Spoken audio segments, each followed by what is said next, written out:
What secrets lie in the universe's invisible whispers? How did radio waves, X-rays, and infrared light transform our view of the cosmos? What other voices of the universe still wait for us to hear them? Late on a summer night, under a moonless sky shimmering with stars, a faint whisper drifts through the static of a radio receiver. In a New Jersey field, crickets chirp softly as a young engineer named Karl Jansky tends to a peculiar contraption. It looks like a giant wooden wagon wheel tipped on its side, rotating slowly on a turntable. Wire antennas stretch across its frame, his homemade merry-go-round for listening to the sky. He sits by his equipment in the warm night air, headphones on, surrounded by darkness. As the antenna swings around, Jansky hears the crackle of distant thunderstorms and the hiss of Earth's atmosphere. But buried in that noise is something new, something subtle. He notices a steady hiss that rises and falls each day, almost like a daily whisper from the heavens. Night after night, Jansky carefully logs this mysterious static. At first, he suspects the sun. Perhaps the noise is solar interference. But as weeks pass, a pattern emerges. The peak of the static shifts a few minutes earlier each day. In fact, about 4 minutes earlier each time, matching the sidereal day, the schedule of the stars, rather than the solar day. This intrigues him greatly. It means the source of the hiss isn't tied to the sun or any earthly cycle, but to the distant stars. With growing excitement, Jansky pinpoints the direction. The static seems strongest when his antenna points to the constellation Sagittarius, towards the dense heart of the Milky Way. By 1933, after months of meticulous work, he announces a stunning conclusion. He has detected radio waves from beyond the Earth, indeed from the center of our galaxy. For the very first time, the silent, starry sky has been caught speaking in a new way. A newspaper even trumpets the news with a headline: Radio waves from the center of the galaxy. One can imagine Jansky, in that quiet field, realizing that the faint hiss in his ears was the voice of the Milky Way itself, a gentle murmur from swirling stars and interstellar clouds far, far away. Before this moment, astronomy had been an art of light and sight. Humans studied the heavens by collecting the glow of stars and galaxies through optical telescopes. But Jansky's discovery opened a completely new window: the radio sky. In that moment, the universe expanded for us, not in size, but in sensory richness. There were things happening in the cosmos that our eyes alone could never see, but which could be heard as radio signals. A cosmic whisper had crossed the void and reached an antenna on Earth, revealing that the night was not truly silent. Jansky, a communications engineer by trade, had not set out to revolutionize astronomy, yet his star noise became the first clue that the universe was sending messages in a different spectrum. Though he soon moved on to other work, his employers had other priorities. The seed was planted. The stage was set. Others, inspired by this discovery, would soon build new devices, new ears, to listen to the sky and unravel the secrets hidden in those faint, crackling whispers from space. In the years after Jansky's revelation, only a few people took up the challenge. One of them was a young amateur radio enthusiast named Grote Reber. In 1937, in his backyard in Wheaton, Illinois, Reber began constructing an odd-looking instrument to chase the cosmic static. Neighbors watched curiously as he built a 31-foot wide dish out of wood and sheet metal, tilting on a support, the world's first purpose-built radio telescope. By day, he worked alone, tightening bolts and stringing wire. By night, he pointed his giant metal ear at the sky. At first, Reber heard little more than the crackle of earthly radio noise. He tried different frequencies, patiently tuning and listening. Finally, after many cold evenings and careful adjustments, he detected that same persistent hiss from the Milky Way that Jansky had heard. Validation. The cosmos was indeed whispering, and now more than one ear had heard it. Reber didn't stop there. He systematically scanned the sky and compiled the first rudimentary radio map of the heavens. With pencil and paper, he traced where the radio signal was strongest, discovering patches of intense radio emission. In those early maps, regions like the constellations Cygnus and Cassiopeia showed up as mysterious beacons of radio waves. Though blurry and rough, it was the first picture of the universe in radio waves, a view completely invisible to our eyes. World War II put much scientific research on hold, but oddly, it also gave radio astronomy new tools. During the war, engineers and scientists developed radar and radio technology to an unprecedented level. And sometimes, in the heat of conflict, nature made itself known. In 1942, British radar operators were startled by a strong interference jamming their screens. It turned out not to be enemy action at all, but bursts of radio energy from the sun, solar storms announcing themselves in the radio spectrum. This accidental discovery, by a military radar officer named Stanley Hay, revealed that our own star could be a radio source.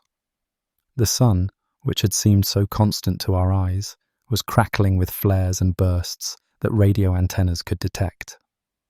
Even amid war, the cosmos was speaking. When peace returned, a generation of scientists trained on wartime electronics turned their curiosity skyward. The late 1940s and 1950s became a renaissance for radio astronomy. In England, Sir Bernard Lovell repurposed wartime radar equipment to study meteors and then built one of the world's largest steerable radio dishes, the Jodrell Bank Telescope, to probe the heavens. In Australia, researchers at the CSIRO Radio Physics Laboratory, fresh off wartime radio projects, began cataloguing strange new radio sources in the sky. They found that some patches of radio light had no obvious counterpart in the visible sky. Something invisible was shining powerfully in radio. In 1947, an Australian astronomer, John Bolton, identified one of the first extragalactic radio sources. He noticed an intense radio signal coming from the constellation Taurus and matched it to the Crab Nebula, the tattered remnants of a supernova explosion seen by Chinese astronomers in 1054 AD. This was a revelation. A celestial object that looked like a dim smudge in a telescope was in fact a loud radio transmitter, still crackling with energy from an explosion nearly a millennium ago. One by one, such discoveries hinted that the universe contained phenomena far more energetic and exotic than previously known. As radio astronomers continued to tune in, they were rewarded with surprises. In 1951, two young scientists in the United States, Kenneth Franklin and Bernard Burke, aimed an antenna at the planet Jupiter and caught unexpected bursts of static. It was as though Jupiter, a planet, was speaking in radio blips.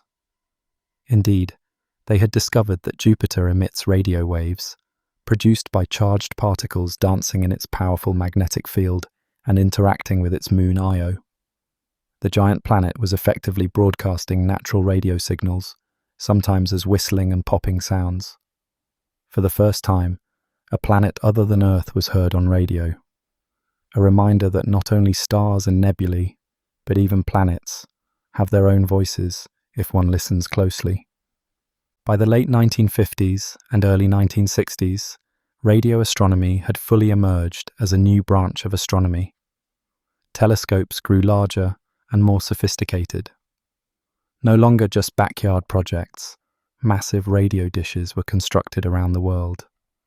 The 250-foot dish at Green Bank, West Virginia, and the 210-foot dish at Parkes, Australia, were among the giant ears erected to capture faint cosmic murmurs. They revealed a radio sky bustling with wonders, enormous jets of particles shooting from the cores of galaxies, clouds of electrons spiraling in magnetic fields and lighting up whole regions of space with radio waves and remnants of supernovae, the ashes of exploded stars, glowing with a radio afterglow. In 1963, a particularly baffling discovery was made. Astronomers at Cambridge found a strong radio source, dubbed 3C273, and when they finally identified its optical counterpart, it looked like a faint star. But the light from this star was redshifted to an incredible degree, meaning it was extremely distant, billions of light years away, yet somehow shining intensely. This object was named a quasar, short for quasi-stellar radio source. It was soon understood to be the bright heart of a faraway galaxy, powered by a supermassive black hole gorging on matter and blasting out energy. Quasars became symbols of the radio revolution, phenomena completely invisible to ordinary telescopes, yet among the brightest beacons in the universe when seen with radio or other new eyes. What began with Jansky's first hiss had grown into a rich symphony of discoveries. In a span of 3 decades, humanity went from ignorance of cosmic radio waves to charting a sky teeming with strange new objects, pulsating stars, radio galaxies, quasars, and more. We had built ourselves new ears, and the universe was eager to be heard. As radio astronomy flourished, scientists were realizing that the cosmos had many more tales to tell beyond both the visible light and the radio waves. Our eyes see only a narrow band of the electromagnetic spectrum, a mere octave in an immense musical range. Beyond the red end of visible light lie the invisible realms of infrared and microwave radiation, and longer still, the domain of radio waves we had just tapped into. Beyond violet lie ultraviolet light, then the even more energetic X-rays, and finally the gamma rays, the most energetic photons of all. Each of these bands is like a different language of light, carrying unique messages from the universe. We stood on the threshold of a multi-wavelength era, ready to open more invisible windows on the cosmos. In the 1950s, technology caught up with curiosity. Instruments were devised to go where our eyes couldn't. High-altitude balloons lifted infrared sensors above most of the atmosphere, since water vapor in the air blocks many infrared rays. Scientists lofted these balloon-borne telescopes into the stratosphere, where they could capture the faint warmth of star-forming clouds and the glow of galaxies shrouded in dust. For the first time, the center of our Milky Way, hidden behind veils of interstellar dust from our view, was revealed in the infrared as a bright, bustling hub of activity. New stars, cool and dusty, glimmered in the infrared maps, where optical telescopes saw only darkness. It was as if an invisible fog had been lifted, showing fires glowing behind a curtain. Meanwhile, to explore the universe at the highest energies, pioneers in the late 1950s and early 1960s started launching rocket experiments above the atmosphere. In 1962, a sounding rocket flight equipped with a Geiger counter-like detector was briefly aimed at the night sky. In those few minutes above the atmosphere's absorbing blanket, it detected something astonishing: a strong X-ray source coming from the constellation Scorpius. This source, named Scorpius X1, turned out to be an intense emitter of X-rays, later identified as a neutron star or black hole pulling matter off a companion star, heating it to extreme temperatures. The discovery of cosmic X-rays was revolutionary. It told us that the universe, seen with X-ray eyes, was a violent place.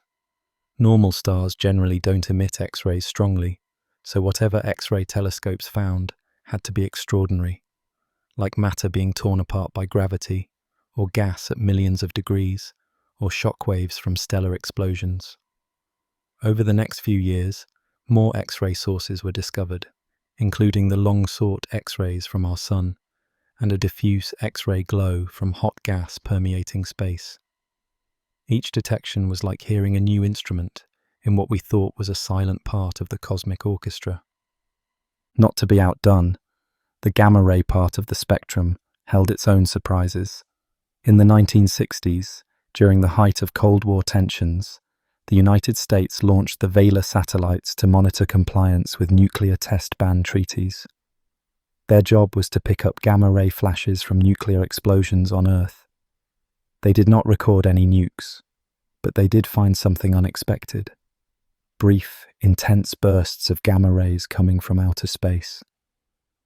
These events, fittingly named gamma-ray bursts, were utterly mysterious. They lasted only seconds to minutes, appeared at random across the sky, and were incredibly energetic. Yet no one had any idea what caused them.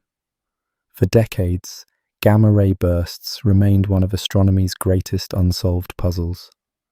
We now know they signify colossal explosions in distant galaxies, either the collapse of massive stars or the mergers of neutron stars, events so extreme they momentarily outshine entire galaxies in gamma-ray light. But imagine the intrigue back then. Secret military satellites quietly tipping off scientists that somewhere in the depths of space, something was flashing gamma rays brighter than 1,000,000 suns, then vanishing without a trace. By the late 20th century, we had opened the full electromagnetic spectrum. Ultraviolet telescopes flown on satellites captured young, hot stars, blazing in galaxies, and the glow of quasars' accretion disks. Space-based infrared observatories mapped the cool dust in galaxies and found planetary systems forming around other stars. Powerful X-ray observatories like NASA's Chandra telescope, launched in 1999, would later show us colliding clusters of galaxies and the maelstrom around black holes in exquisite detail, all in X-ray vision. And gamma-ray observatories, like the Compton Gamma Ray Observatory in the 1990s and later the Fermi Telescope, caught daily fireworks of high-energy photons from sources ranging from pulsars to active galactic nuclei to those enigmatic gamma-ray bursts. The once invisible universe was now very much visible through our instruments. The sky was aglow with colours and energies far beyond human sight. It was as if we had been deaf to a cosmic symphony and suddenly gained the ability to hear every octave. Each window, radio, infrared, visible, ultraviolet, X-ray, gamma, added a new layer to the music of the cosmos. And in that rich harmony, sometimes a single pure tone or signal would emerge to tell a profound story. One such special signal was the gentle 21-centimeter radio heartbeat of hydrogen, a note that would help map the galaxy. During the 1940s, while war raged and radio astronomers were few, a Dutch astronomer named Hendrik van der Hulst made a bold prediction. In 1944, he calculated that if you have a cloud of cold, neutral hydrogen atoms, the most common element in the universe, those atoms should occasionally emit radio waves at a very specific wavelength, about 21 centimeters. This comes from a tiny energy change when the electron in the hydrogen atom flips its orientation relative to the proton, a quantum transition within the atom. It was a faint signal to expect. Any given hydrogen atom might take millions of years to emit one photon of this 21 centimeter wavelength. But van der Hulst and his colleagues realized that interstellar space is vast and filled with enormous amounts of hydrogen. All those atoms together could produce a detectable radio glow, if only one had the patience and technology to listen. After the war, several groups set out to find this hydrogen line. It became a bit of a race. In early 1951, at Harvard University, Harold Ewan and Edward Purcell assembled a special receiver and a horn antenna on the rooftop of a campus building. They pointed it toward the sky and tuned it precisely to the predicted frequency, around 1,420 megahertz. Late one night, the equipment's chart recorder traced a modest bump, a slight rise in intensity exactly at the expected wavelength. It was the first detection of the 21 centimeter hydrogen line coming from interstellar gas in the Milky Way. Almost simultaneously, astronomers in the Netherlands, led by Jan Oort and Henk Muller, also detected the same signal. The prediction had been vindicated. The cosmic hydrogen was indeed whispering on this delicate radio frequency. The most abundant element in the cosmos, previously invisible in the dark stretches between stars, now had a voice, a single, pure note amid the static. The hydrogen line proved to be an extraordinarily powerful tool for astronomy. Those 21 centimeter radio waves can penetrate the dust that fills our galaxy, dust that blocks visible light.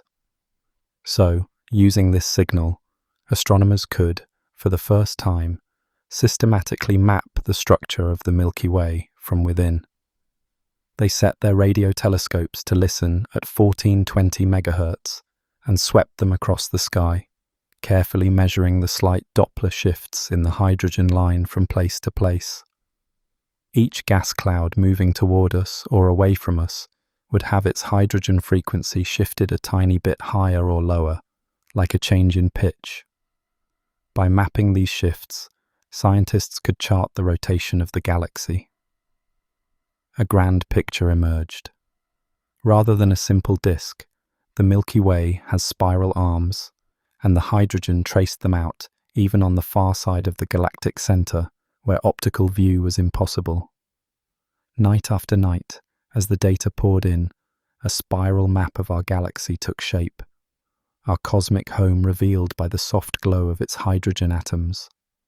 In those maps, we saw our galaxy's structure, the Perseus arm, the Sagittarius arm, and others, curving elegantly around the center. Moreover, the way the gas moved was unexpected. The outer parts of the Milky Way were rotating faster than our models predicted they should, given the visible matter. This was one of the first signs of dark matter, an unseen mass providing extra gravity. All of that insight was gleaned from a faint 21 centimeter radio hum. It was like listening to a vast crowd of hydrogen atoms and discerning in their collective murmurs the shape and behavior of an entire galaxy. The 21 centimeter hydrogen signal also had a poetic quality. It was constant and ubiquitous, present wherever cold hydrogen lurked.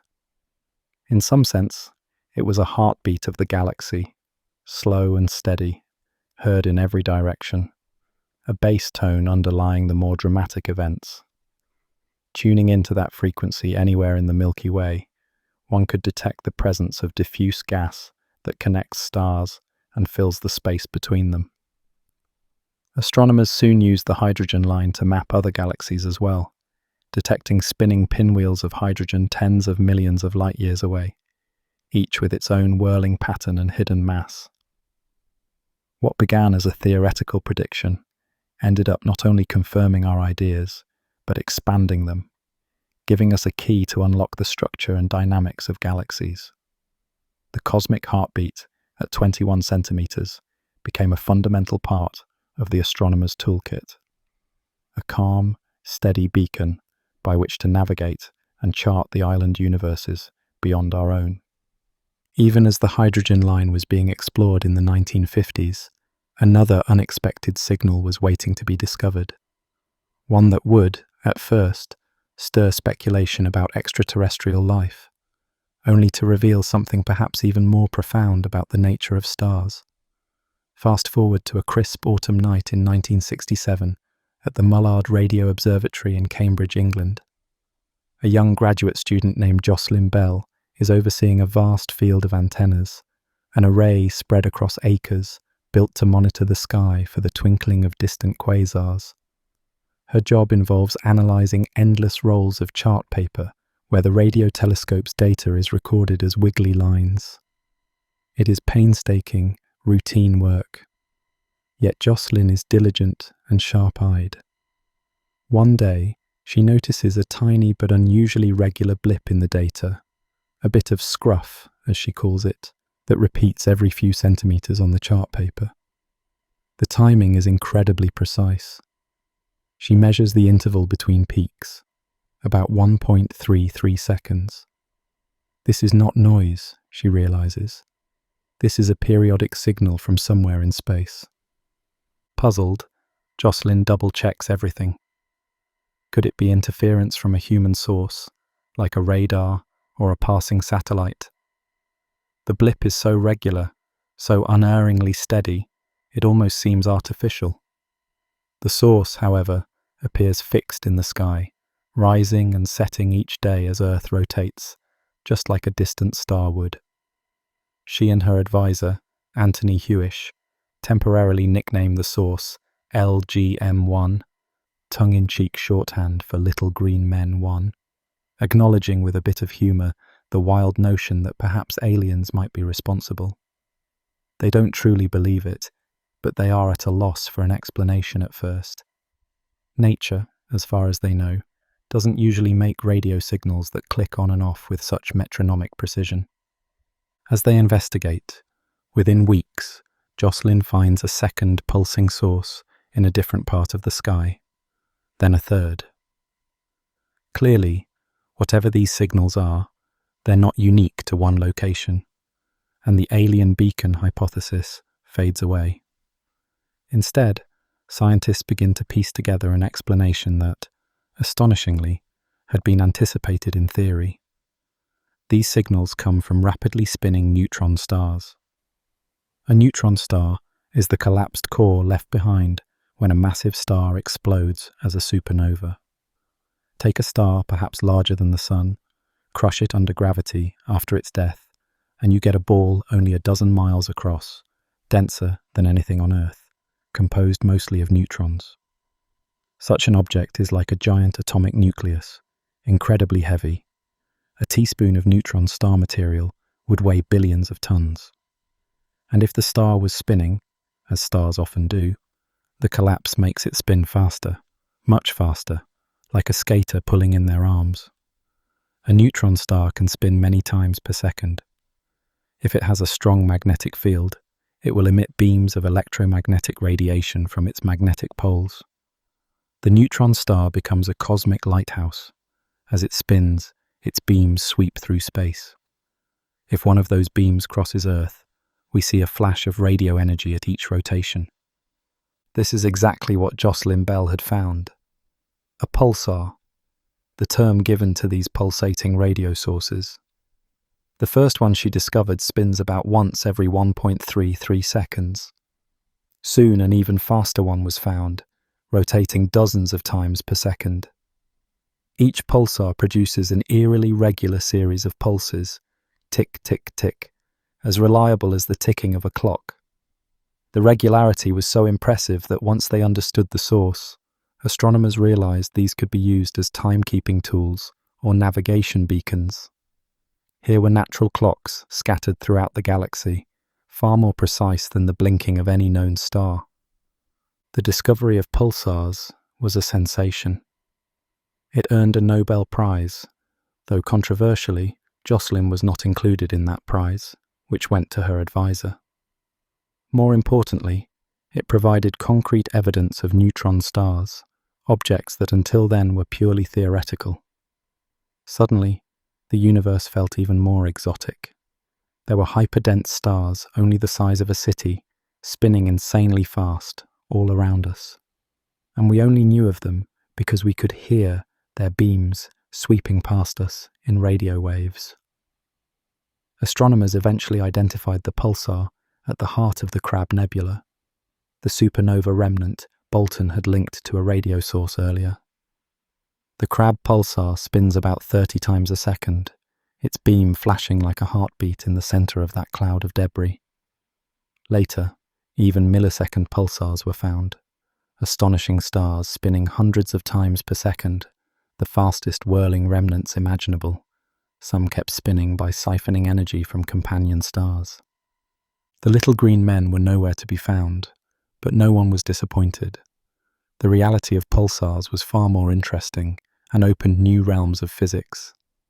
Pulsars have since been used to confirm Einstein's theories. For example, a binary pulsar, two neutron stars orbiting each other, showed tiny changes in its pulses that matched the energy loss due to gravitational waves, providing indirect proof that gravitational waves, ripples in spacetime, exist, years before we could directly detect them. And some dream that one day an array of pulsars spread across the galaxy could even serve as a cosmic GPS or a gravitational wave detector on a galactic scale. But even without those applications, there is something deeply moving about pulsars. They are the lingering souls of massive stars, ticking away in the darkness long after the star's fiery life has ended. They demonstrate that even in death, a star can send a message, a steady beat echoing through space for anyone with the right receiver to listen.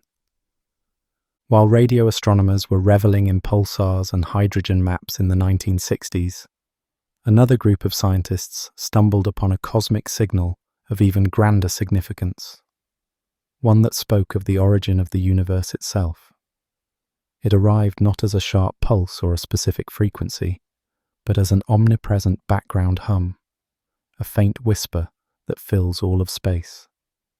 The story begins in 1964 with two radio astronomers, Arno Penzias and Robert Wilson, working at Bell Labs in Holmdel, New Jersey.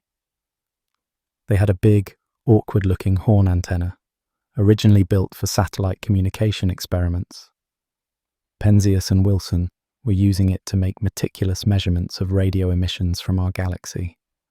But they had a problem: a persistent noise in their measurements, like a quiet static that wouldn't go away. It wasn't birds, although they did find and evict some pigeons nesting in the horn. The birds left behind some droppings, which the frustrated scientists cleaned out, hoping that would stop the noise. But still, the hum persisted. It wasn't terribly loud, equivalent to a noise temperature of about 3 degrees above absolute zero. But it was everywhere, day and night, in every direction they pointed. They checked their equipment, suspecting a malfunction. They even chilled the electronics and double-checked their calibration. Nothing they did could get rid of that persistent hiss. Unbeknownst to them, a group of physicists at Princeton University not far away, led by Robert Dicke, had been calculating the properties of a relic radiation from the Big Bang, the theorized hot origin of the universe. Dicke and his team predicted that if the universe did begin in a hot, dense state, the afterglow of that event should still be around today, cooled and stretched to microwave radio wavelengths by the expansion of the universe. They were gearing up to search for this very signal. Penzias and Wilson, through mutual contacts, learned of this and realized the annoying noise they had been wrestling with was no annoyance at all. It was the whisper of the cosmos's birth. In 1965, both groups published papers. Penzias and Wilson modestly reported the detection of a persistent excess antenna temperature, and Dicke's group interpreted it as the cosmic microwave background, often abbreviated as CMB.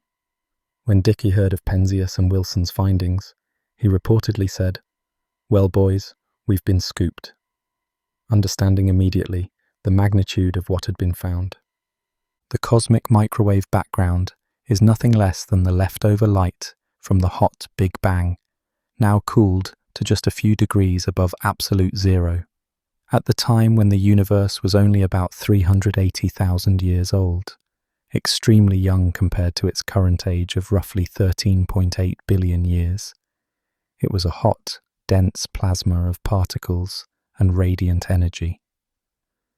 As the universe expanded and aged, it cooled enough for protons and electrons to combine into neutral hydrogen, making the universe transparent for the first time. The light that was released at that moment has been traveling through space ever since, growing fainter and shifting to longer wavelengths as the universe stretches. By the time it reaches us today, it is no longer the fierce glow of a 3000 Kelvin plasma, but a gentle wash of microwaves corresponding to a temperature of about 2.7 Kelvin. Penzias and Wilson had heard, in effect, the light from the dawn of time, transformed into a radio hiss. It was as if the universe itself was softly humming a lullaby from its infancy, a sound so faint that only the most sensitive instruments could detect it. The discovery of the CMB was a pivotal moment in science. Here was tangible evidence that the universe had a hot, dense beginning.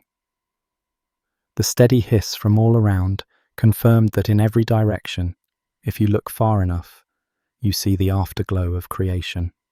Over the years, astronomers studied this cosmic background radiation in detail, and what initially looked uniform turned out to have a very slight texture.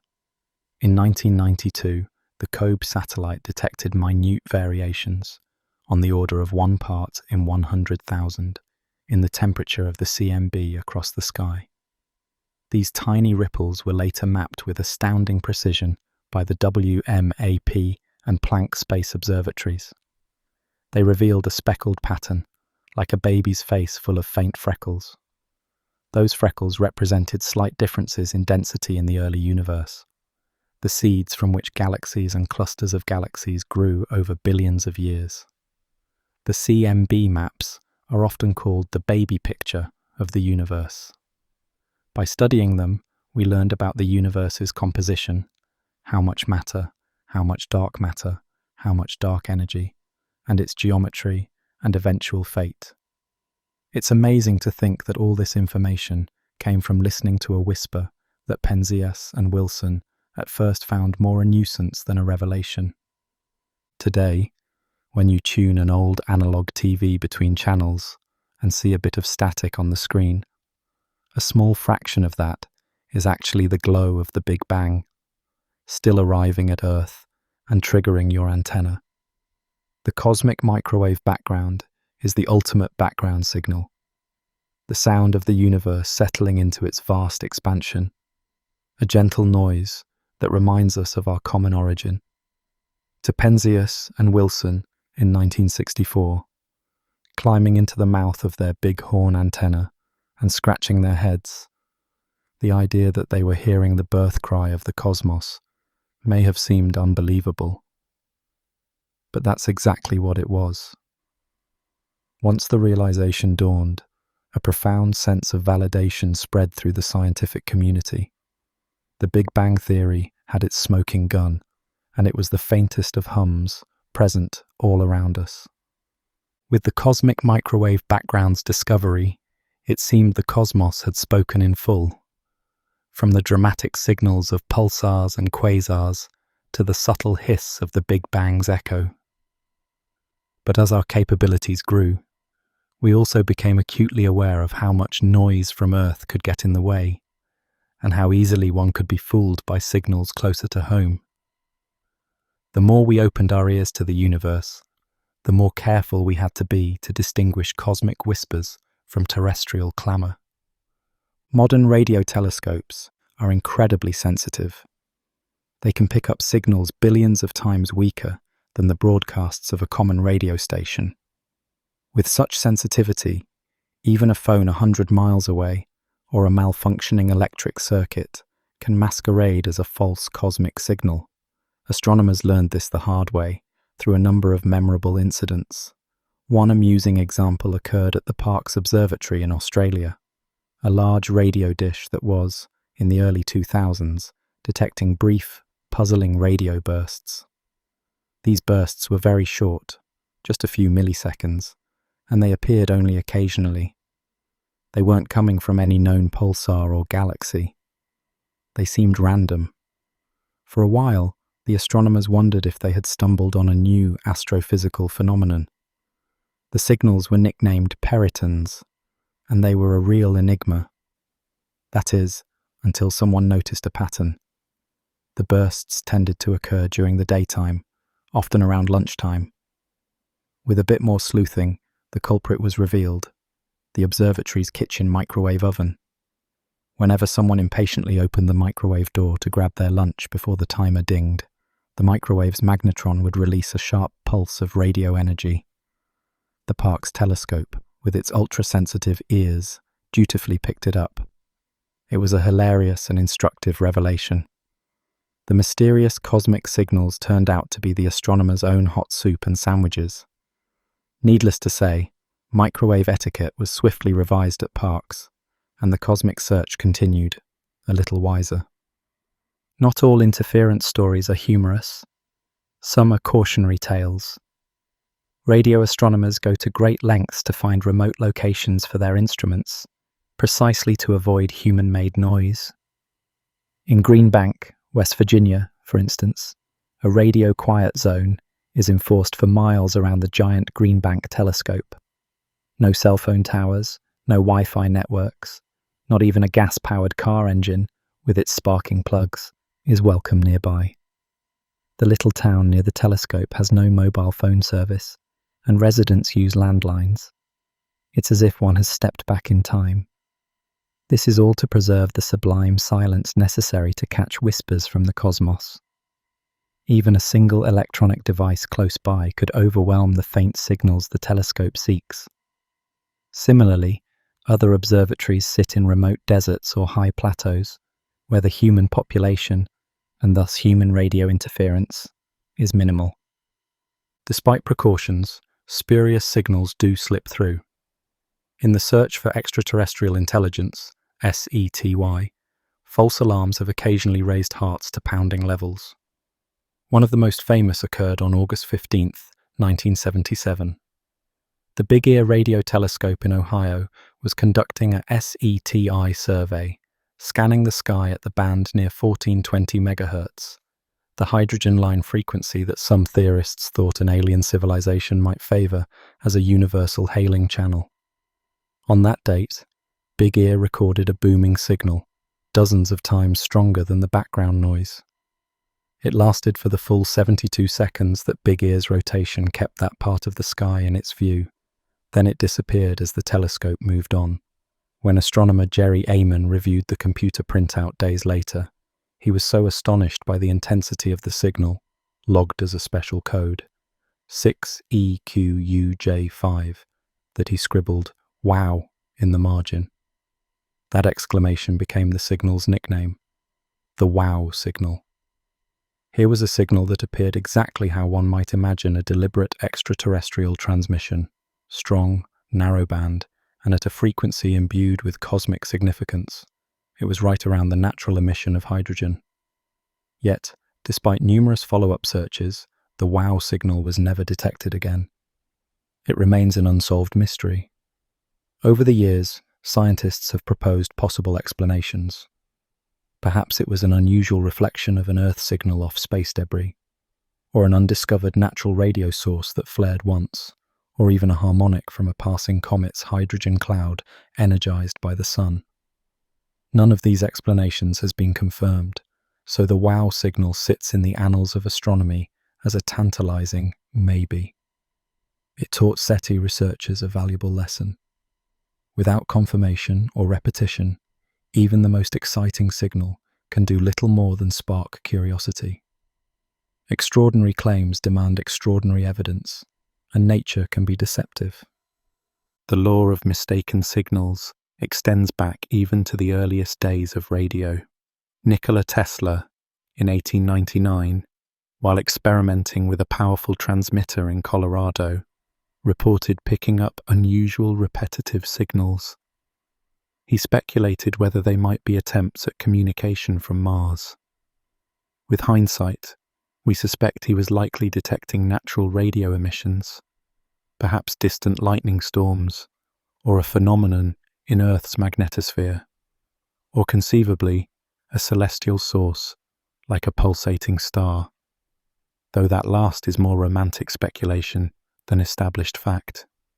In 1924, during a particularly close approach of Mars to Earth, there was an organized effort to listen for Martian signals.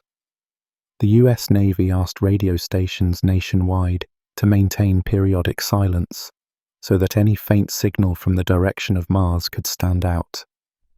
For several nights, technicians and scientists listened in the quiet. A few reported hearing odd, Morse code-like clicks or faint signals, but nothing conclusive or scientifically verified emerged. In the end, no evidence of Martian radio messages was found. But the Mars radio silence experiment illustrates how deeply the idea of cosmic communication had captured imaginations. People were willing to stop the modern world's chatter, if only briefly, to see if another world might speak. Every false alarm and interference episode, while momentarily disheartening or amusing, has ultimately been valuable. They forced scientists to sharpen their methods and invent clever techniques to discriminate real cosmic phenomena from the cacophony of Earth. Today, a promising SETI signal candidate is run through a gauntlet of tests. Is it detected by multiple telescopes at once? Does it disappear when the telescope shifts slightly off target, suggesting a local source if it doesn't? Does it coincide with known satellite or aircraft frequencies? By cross-checking and using automated algorithms, virtually all spurious signals can be identified before they cause unwarranted excitement. We've gotten much better at telling apart a true whisper from the stars and an echo of our own civilization. These challenges also inspired even more ambitious ideas to achieve cosmic silence. One dream is to place a radio observatory on the far side of the moon, perhaps in a deep crater, where Earth's noisy broadcasts cannot reach. The moon would act as a perfect shield, offering a pristine environment for listening to the universe. In such a place, one could search for extremely faint signals at frequencies that are currently swamped by our own technology. We might detect the soft radio glow from the very first stars as they began to form, or even, if it exists, the subtle murmur of other cosmic civilizations talking among the stars.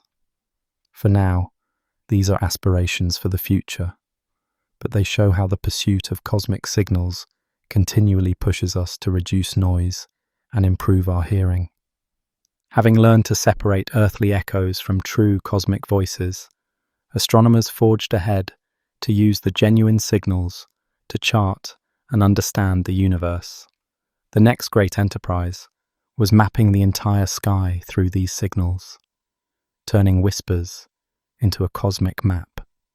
If the early era of radio and multi-wavelength astronomy was about the discovery of individual sources and phenomena, the later 20th century and beyond has been about putting all those pieces together to see the grand structure of the cosmos. Imagine standing in a dark, enormous hall, and you want to understand its layout. You might clap your hands and listen for the echoes to gauge the hall's size, or light a small lamp and walk around to glimpse pillars and walls.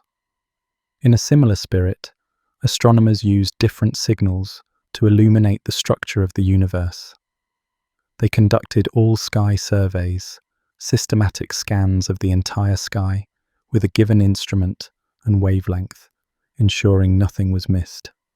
One of the early undertakings was the survey of neutral hydrogen in the Milky Way, using that 21-centimeter line. By the 1960s and 70s, teams in the US, the Netherlands, and Australia had painstakingly surveyed the whole galactic plane in radio, building a comprehensive map of hydrogen. These maps, often presented as panoramic images, showed the Milky Way's disk as a broad band of emission, with bright knots and segments corresponding to concentrations of gas in the spiral arms. By measuring how the hydrogen's frequency was Doppler shifted across the sky, astronomers could distinguish different spiral arms and even discern the gentle rotation curve of our galaxy imprinted in the data. It was a bit like mapping the unseen currents of an ocean by noting their effect on drifting buoys. Subtle, but discernible with patient observation. Radio surveys weren't limited to hydrogen. Telescopes also mapped the sky at other radio frequencies, cataloguing powerful sources, radio galaxies, quasars, pulsars, supernova remnants. The sky in radio wavelengths looks very different from the sky in visible light. For one, it's far more dynamic in showing energetic regions. The quiet optical constellations hide dramatic radio-bright objects. The constellation Virgo, for instance, harbours a relatively dim smudge of a galaxy, M87, in optical images, but in radio, it's a powerhouse with jets shooting out, a radio galaxy with a massive black hole at its core. Cassiopeia, known to the eye for its W-shaped 5-star pattern, contains Cassiopeia A, a supernova remnant that is one of the strongest radio sources in the sky, though it's nearly invisible now in optical light. As surveys like the Third Cambridge Catalogue, 3C, or later the NRAO VLA Sky Survey, NVSS, were completed, they listed thousands and then millions of such sources. Each entry in those catalogues often corresponded to a distant galaxy or an energetic nebula.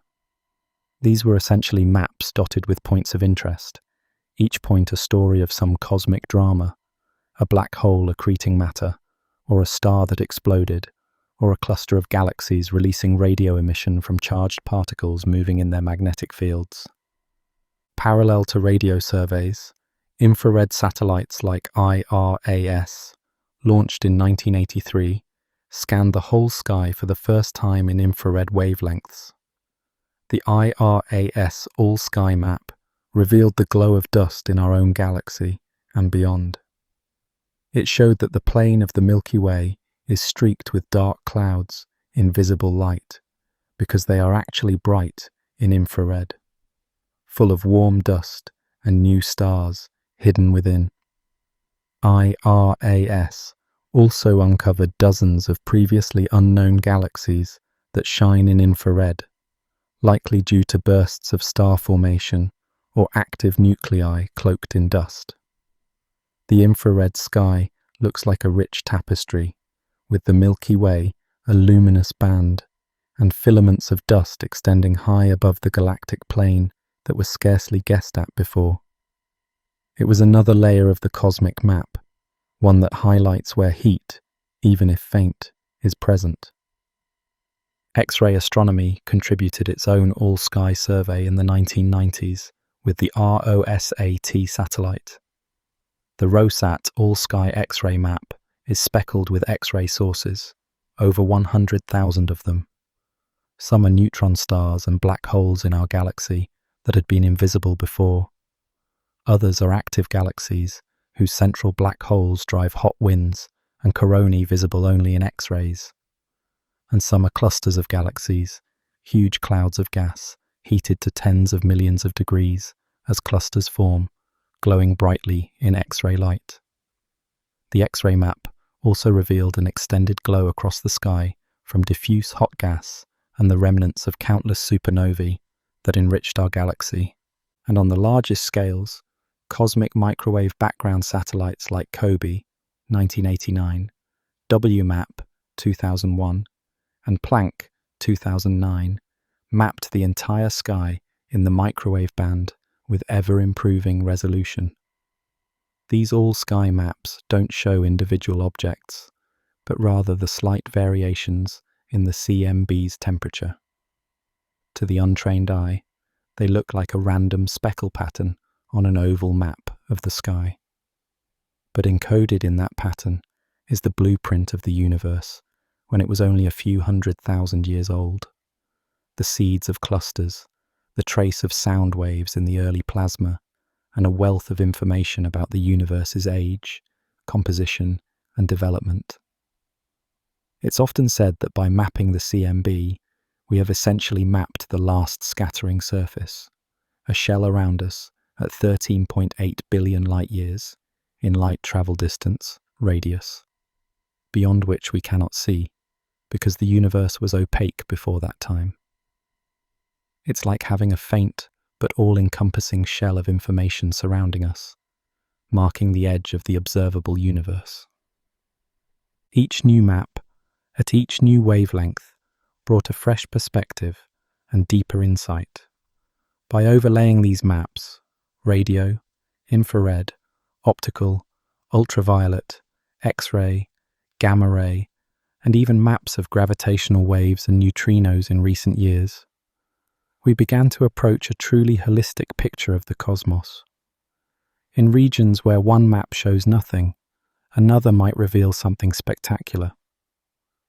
The center of our own galaxy is a perfect example.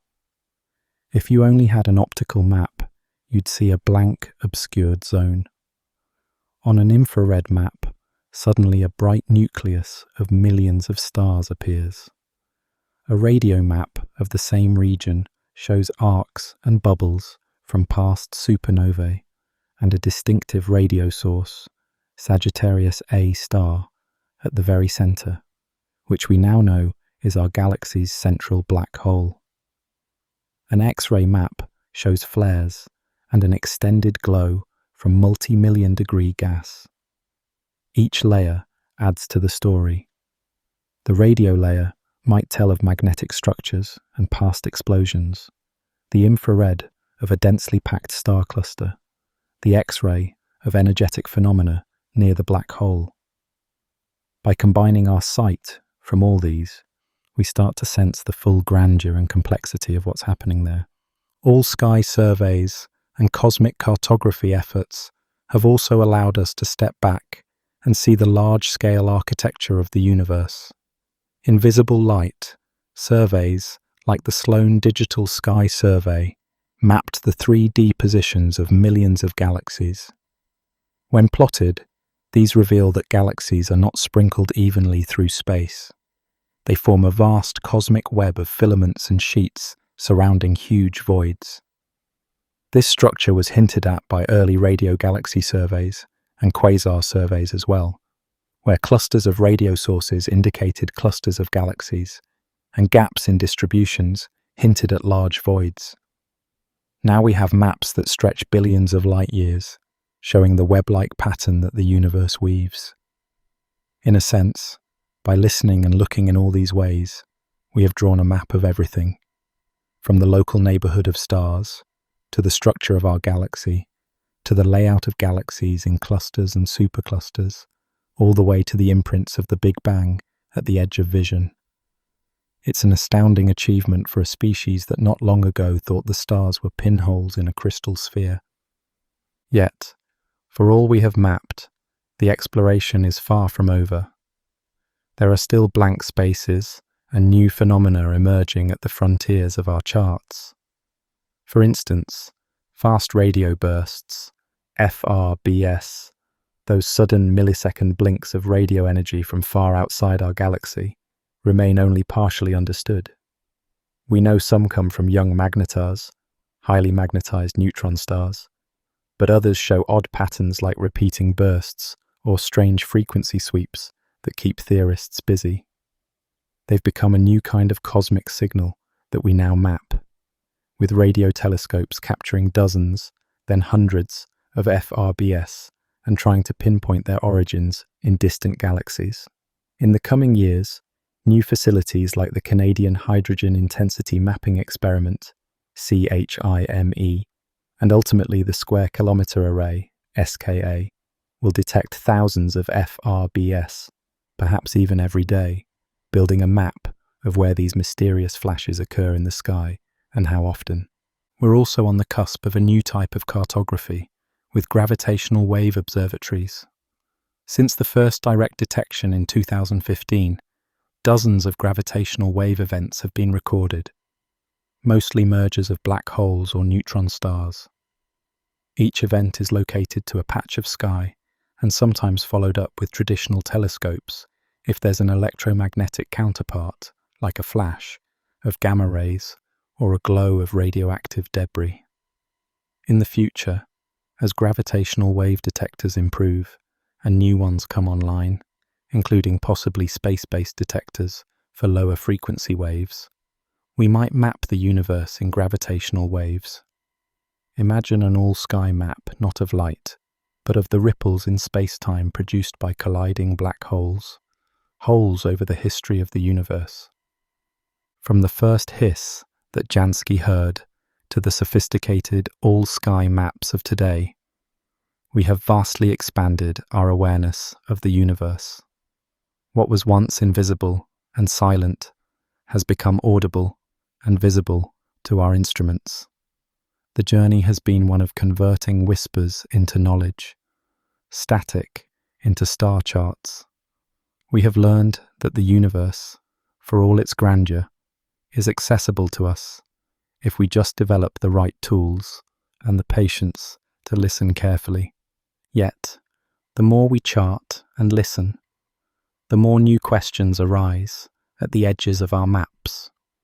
We still don't know exactly what dark matter is, even though radio observations of rotation curves were key in discovering its effects. We don't know what's driving the accelerated expansion of the universe, dark energy, though our cosmic maps highlight its influence on large-scale structure.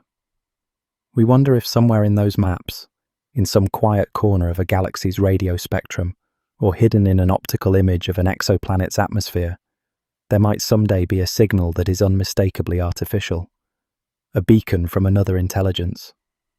It hasn't happened yet, and it may never, but the possibility keeps us vigilant and listening.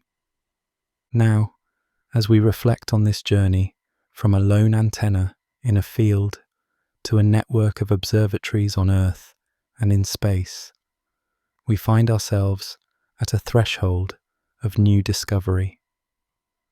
We have listened to the skies and heard the echoes of the Big Bang, the songs of atoms and molecules, the rhythm of pulsars, the whisper of distant galaxies. We've mapped where those whispers come from to the best of our ability. In doing so, we've connected the dots into a grand story of the universe. But it's not a story with an end.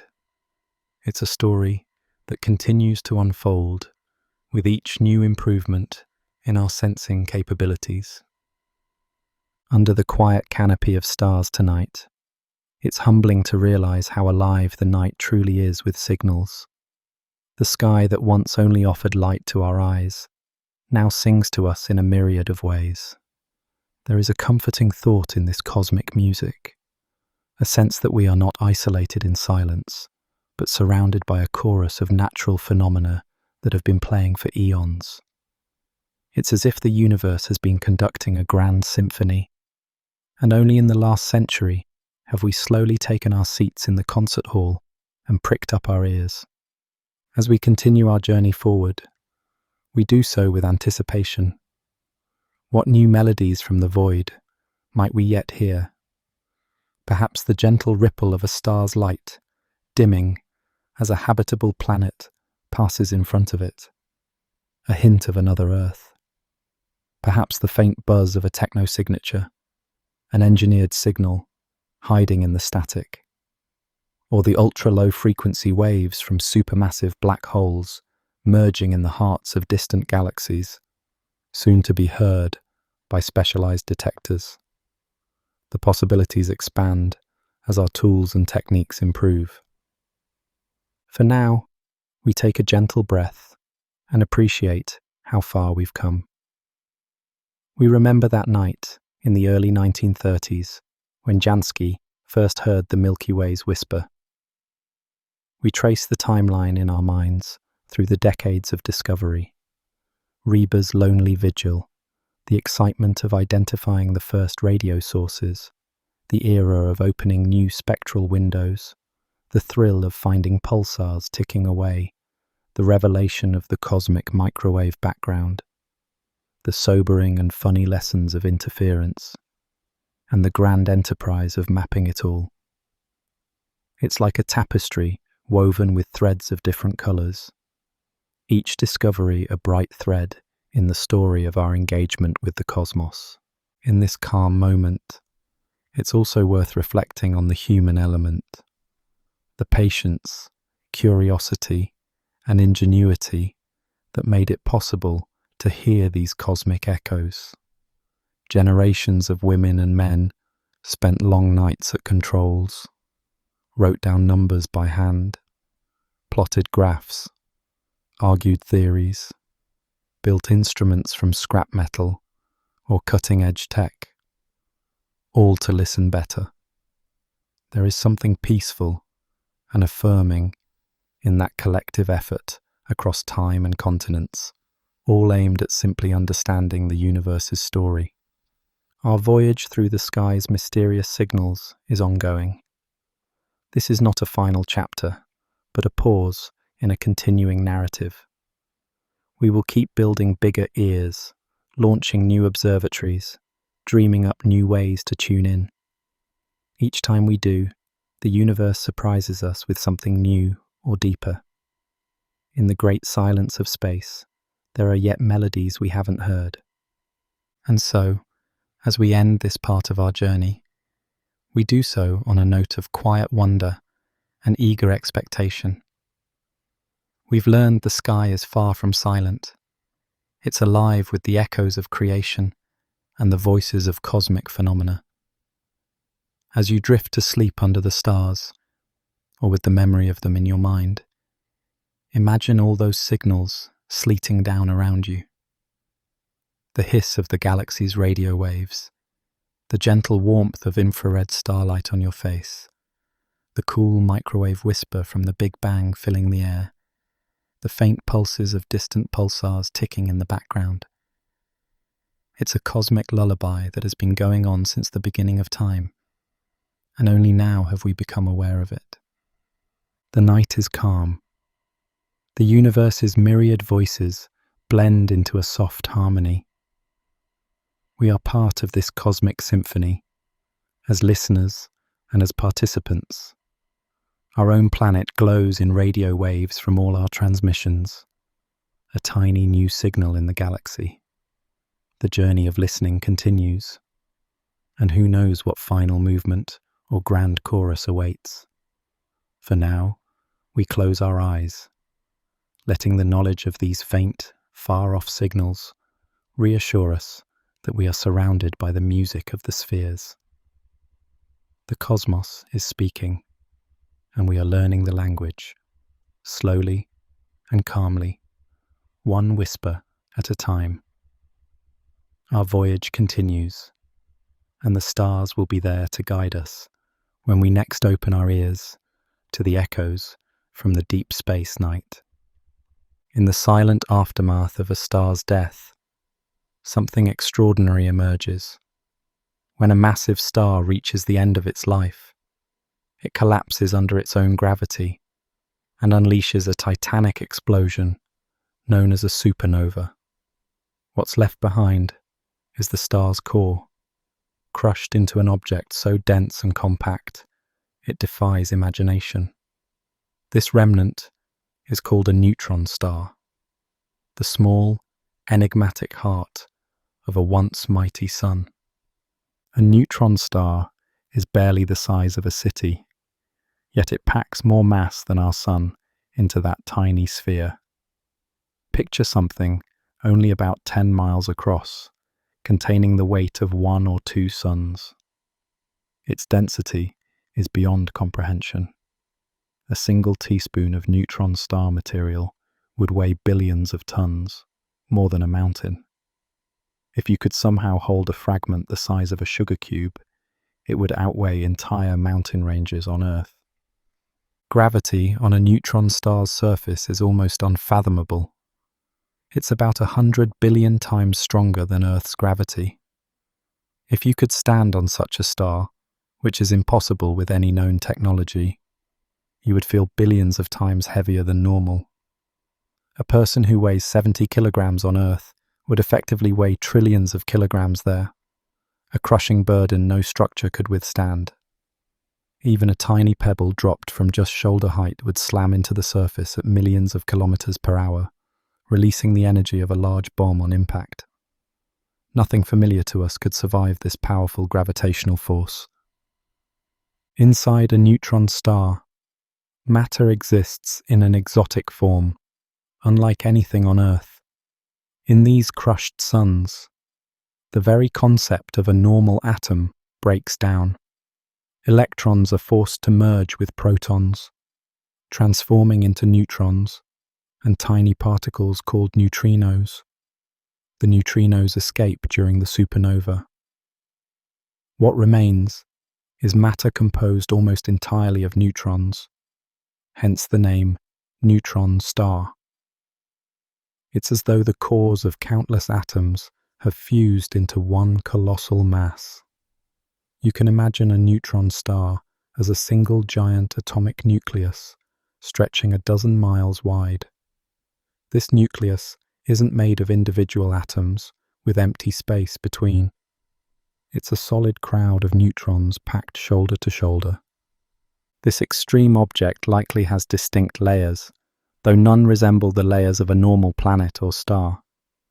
Scientists theorize that a neutron star has a thin, solid crust at its surface, made of tightly packed atomic nuclei. This crust might be incredibly hard and smooth, an iron-rich lattice squeezed by gravity beyond anything we can create in laboratories. Beneath that crust, the pressure rises so high that even those nuclei can't hold together. The interior becomes a super-dense ocean of neutrons, mixed with a small fraction of protons and electrons, essentially a sea of subatomic particles. Deeper toward the core, conditions grow stranger still.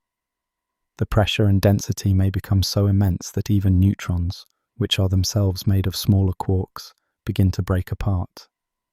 Some theories suggest the very center of a neutron star might contain a soup of free quarks, the most elementary building blocks of matter, something not found anywhere else in the universe.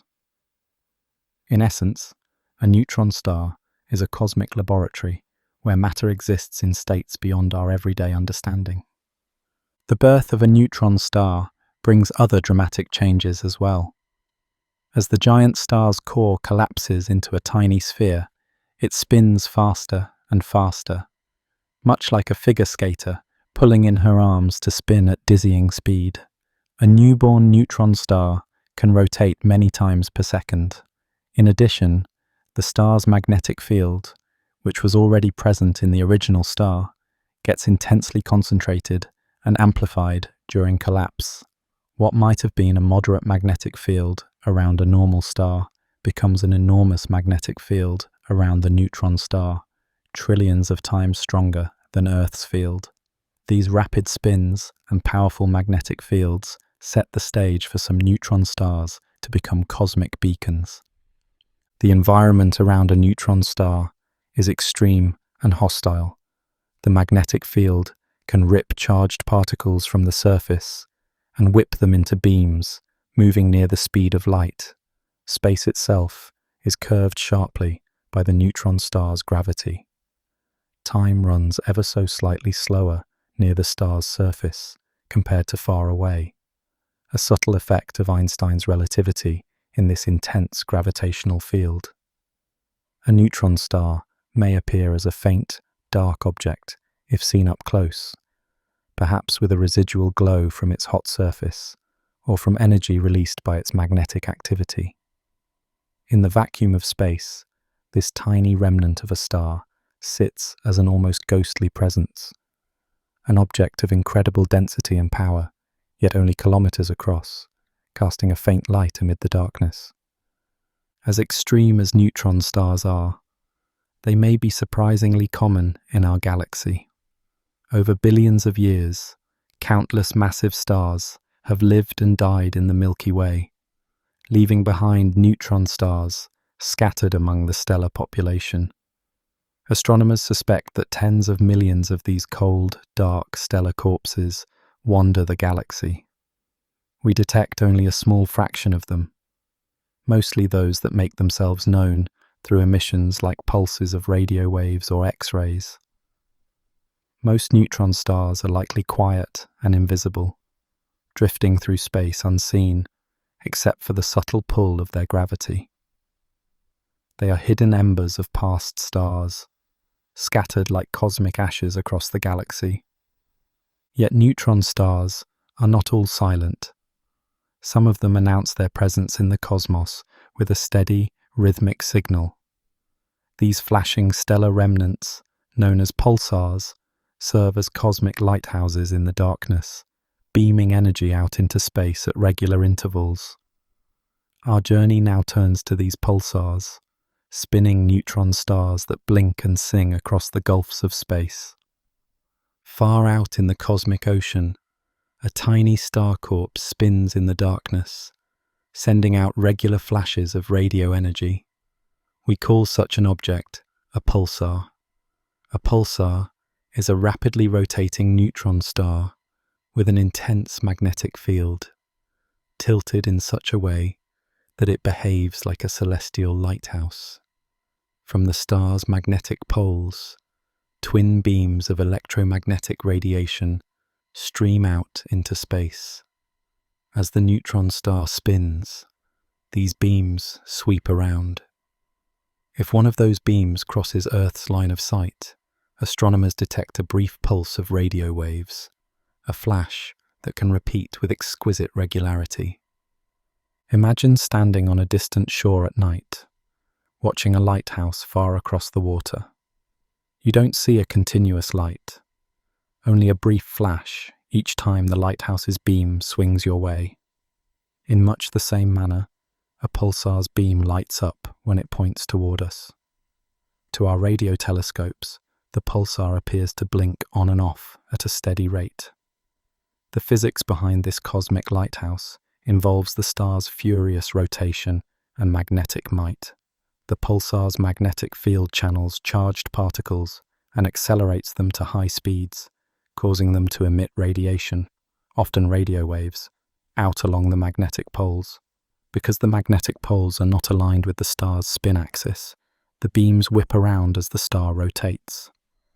The result is a celestial metronome, a star that seems to pulse on a fixed beat.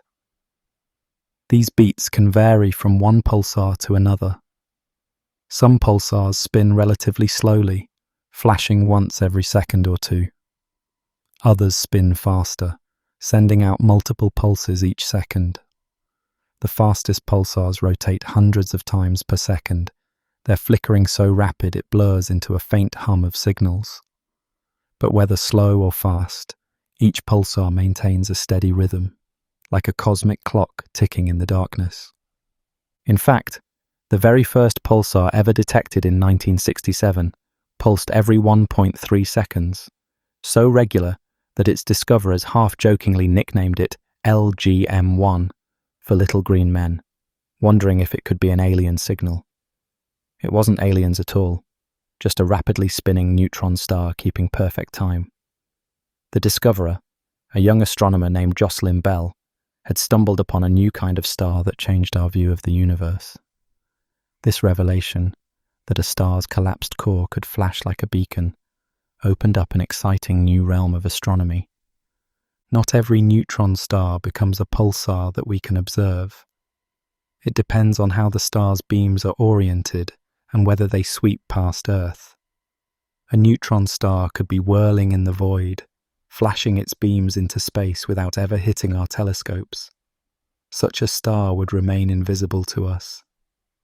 But when the alignment is just right, and a beam crosses our planet, even from thousands of light years away, we detect that telltale pulsing pattern.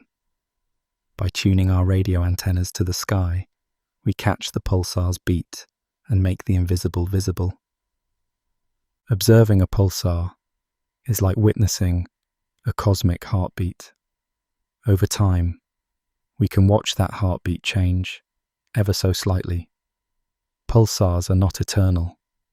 They gradually lose energy and spin more slowly as the eons pass.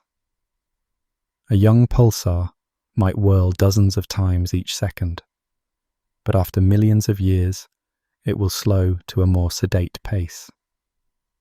Once in a rare while, a pulsar can even hiccup and briefly speed up, an event astronomers call a glitch. It is thought that these glitches happen when the star's rigid crust suddenly cracks or shifts, a starquake that momentarily makes the neutron star spin a bit faster. These rare events remind us that beneath the pulsar's clockwork exterior lies a dynamic, restless core. One famous pulsar sits in the heart of the Crab Nebula, the expanding cloud of debris from a supernova witnessed by astronomers on Earth in 1054 AD. The Crab pulsar spins about 30 times each second. It's so energetic that it beams radiation across the spectrum, from radio waves to visible light and X-rays. With a powerful telescope, one can actually see this tiny neutron star flickering like a faint blue strobe at the nebula's center. Across the gulf of space, this dead star's rapid pulses still arrive at Earth nearly 1,000 years after its explosive death, a testament to the reliability of these cosmic timekeepers. Pulsars have become invaluable tools for astronomers. Their consistent timing allows scientists to study all sorts of phenomena, from the interstellar gas that their signals pass through to the fundamentals of physics under extreme conditions. But beyond their utility, pulsars stir the imagination. They are the universe's way of keeping time, turning the death of a star into a steady, cosmic heartbeat. In the silent void between the stars, these spinning beacons continue to pulse, each one a tiny lighthouse guiding our understanding toward deeper cosmic shores. As we move onward, we encounter some of the most astonishing pulsars of all, those that spin with incredible speed, blurring the line between star and clock. Imagine a star the size of a city spinning hundreds of times every second. At its surface, the star's crust is rushing through space at a significant fraction of the speed of light. These extraordinary objects are real. They are called millisecond pulsars, named for their incredibly short spin periods measured in mere milliseconds. Where an ordinary pulsar might blink once per second, a millisecond pulsar can flash hundreds of times in that same second, making it one of the fastest spinning objects in the universe. The fastest spinning pulsar known whirls around 716 times each second. In the blink of an eye, this tiny star rotates hundreds of times.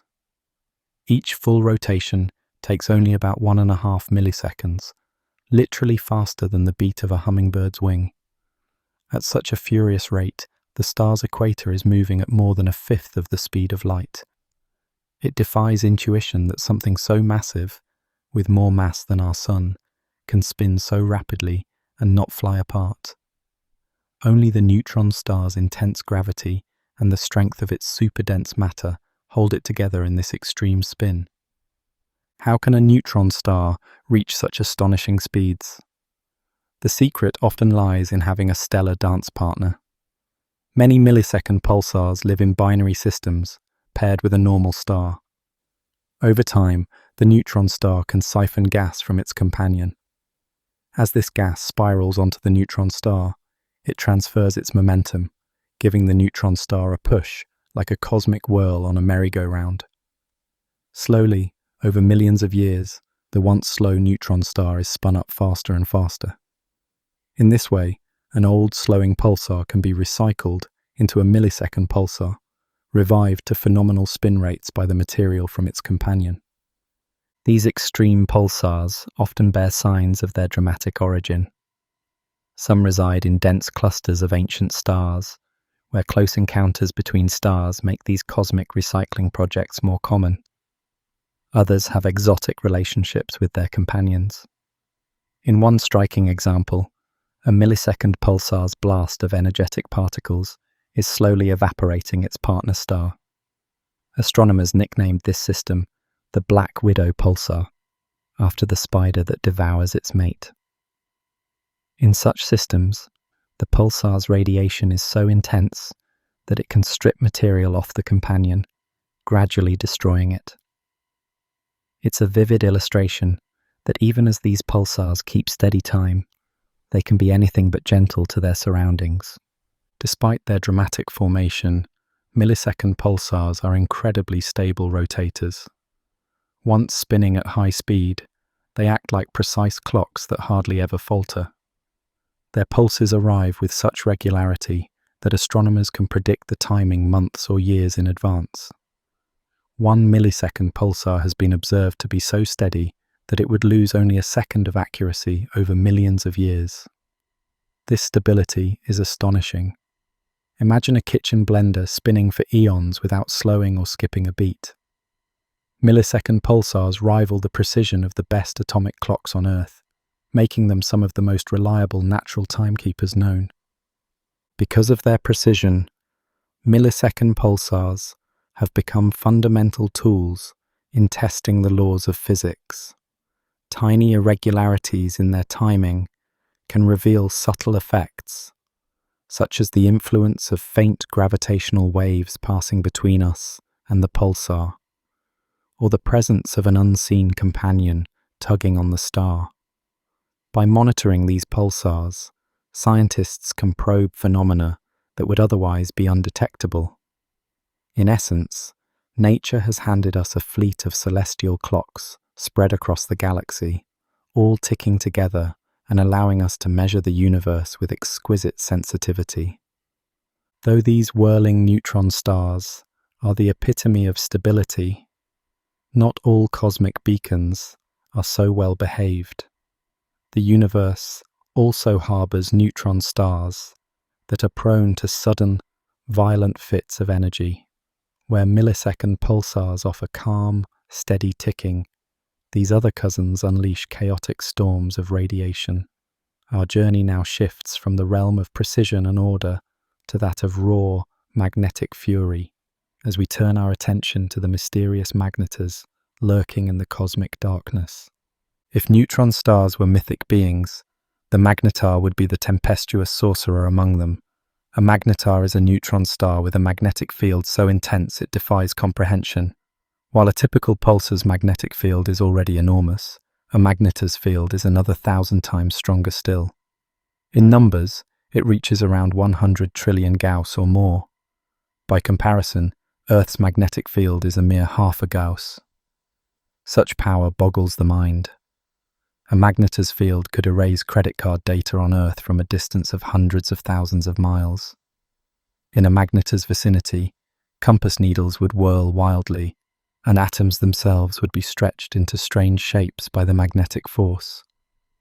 This ferocious magnetism has profound effects on the star and its surroundings.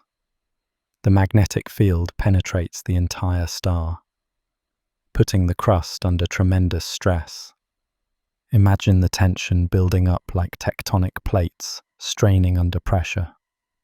When the stress becomes too great, the magnetar's crust can suddenly crack in a violent starquake.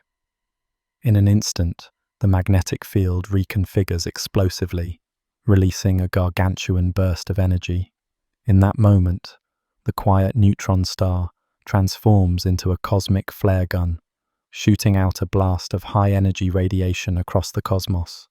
These outbursts are often observed as intense flashes of X-rays and gamma rays, announcing a magnetar's presence like a bolt of cosmic lightning.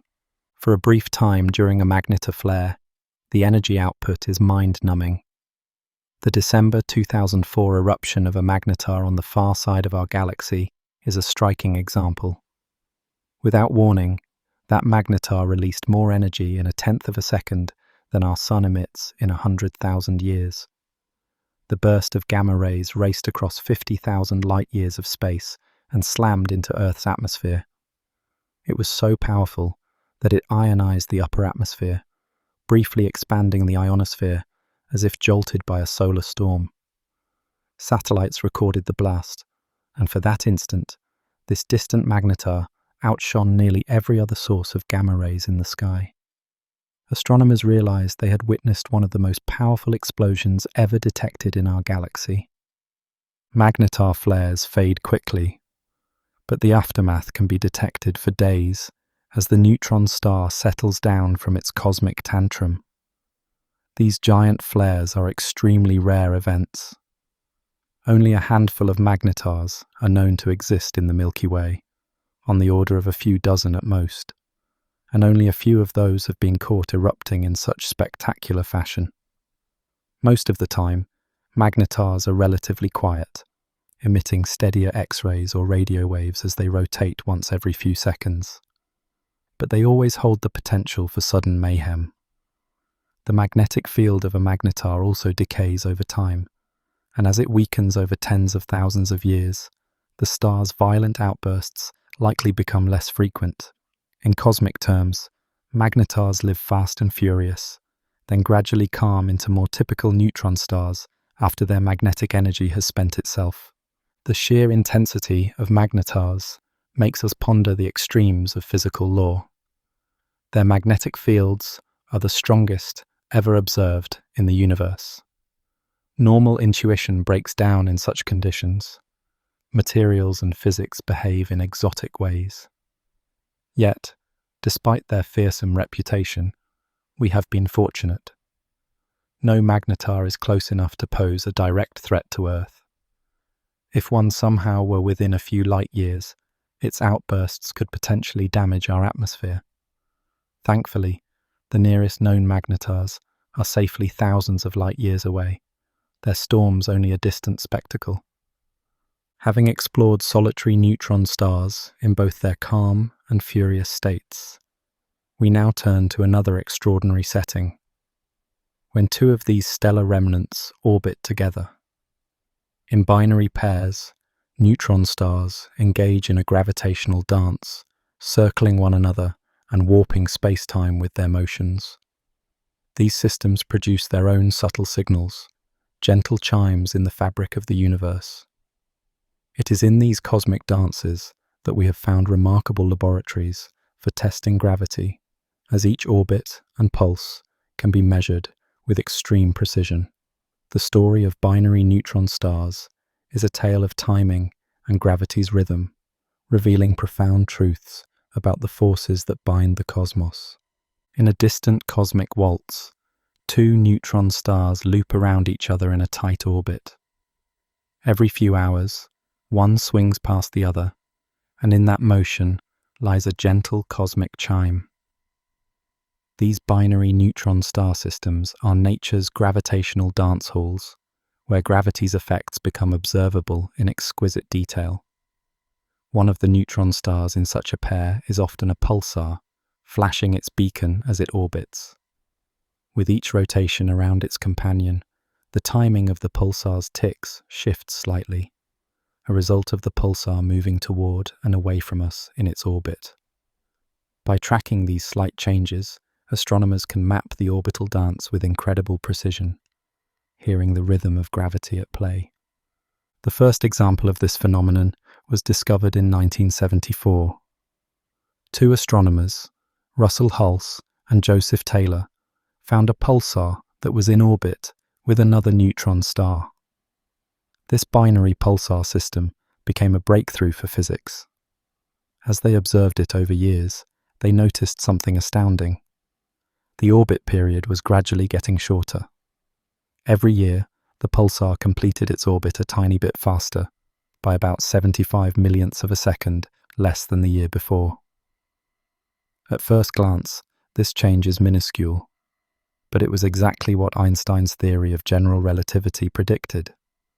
The two neutron stars were spiraling ever so slowly toward each other, losing orbital energy in the form of gravitational waves, invisible ripples in the fabric of space-time. This was the first solid evidence that gravitational waves are not just theoretical whispers, but real phenomena carrying energy across the cosmos.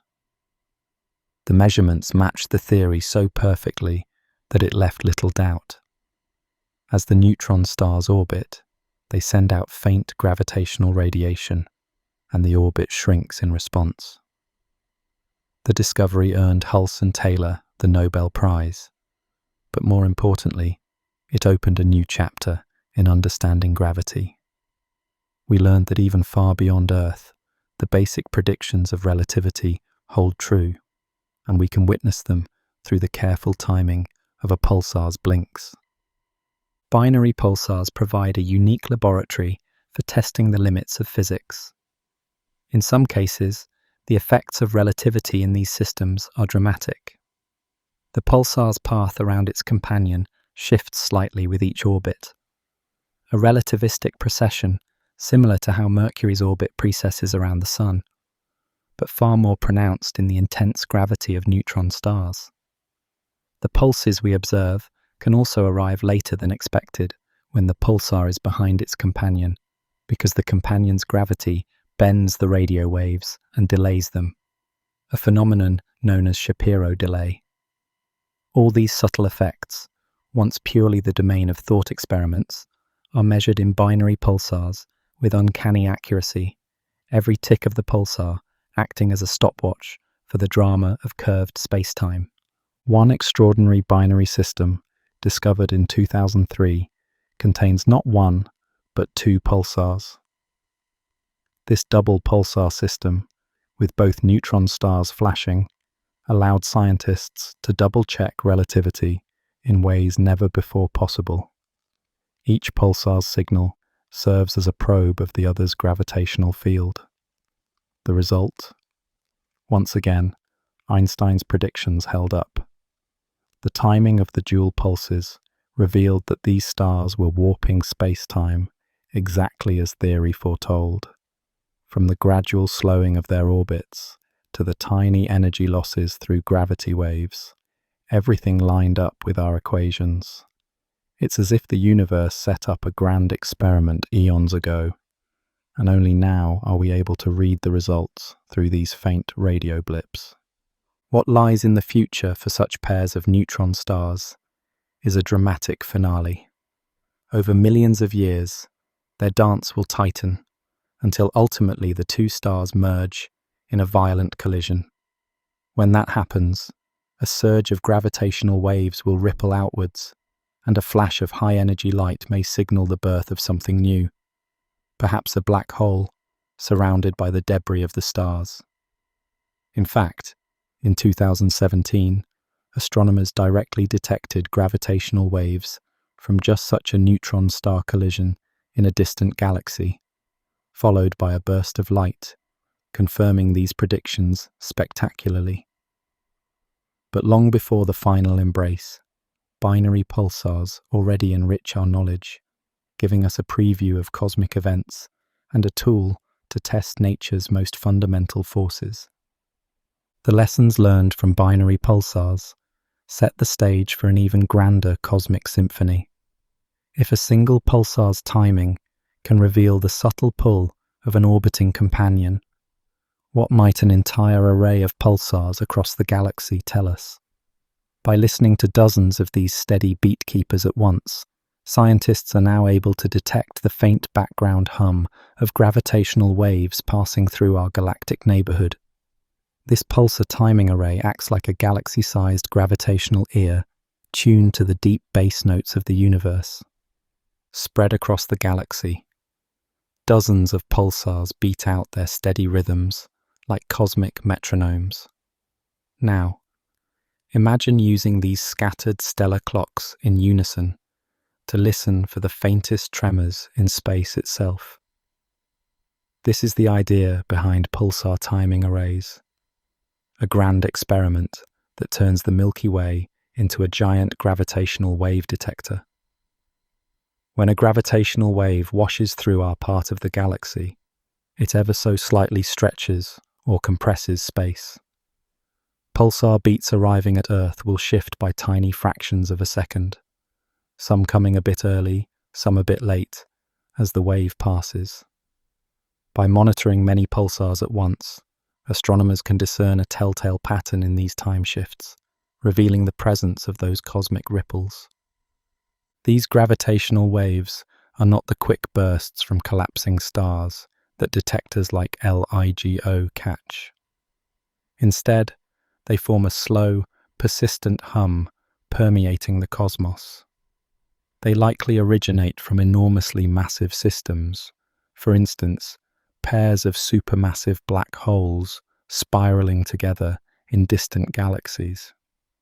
Each wave cycle is so long, lasting years or even decades, that we must patiently observe pulsars over very extended periods to sense them. Astronomers have spent decades collecting precise pulse arrival data from an array of millisecond pulsars, using the world's largest radio telescopes. The effort involves comparing clock readings over long baselines of time with astonishing accuracy.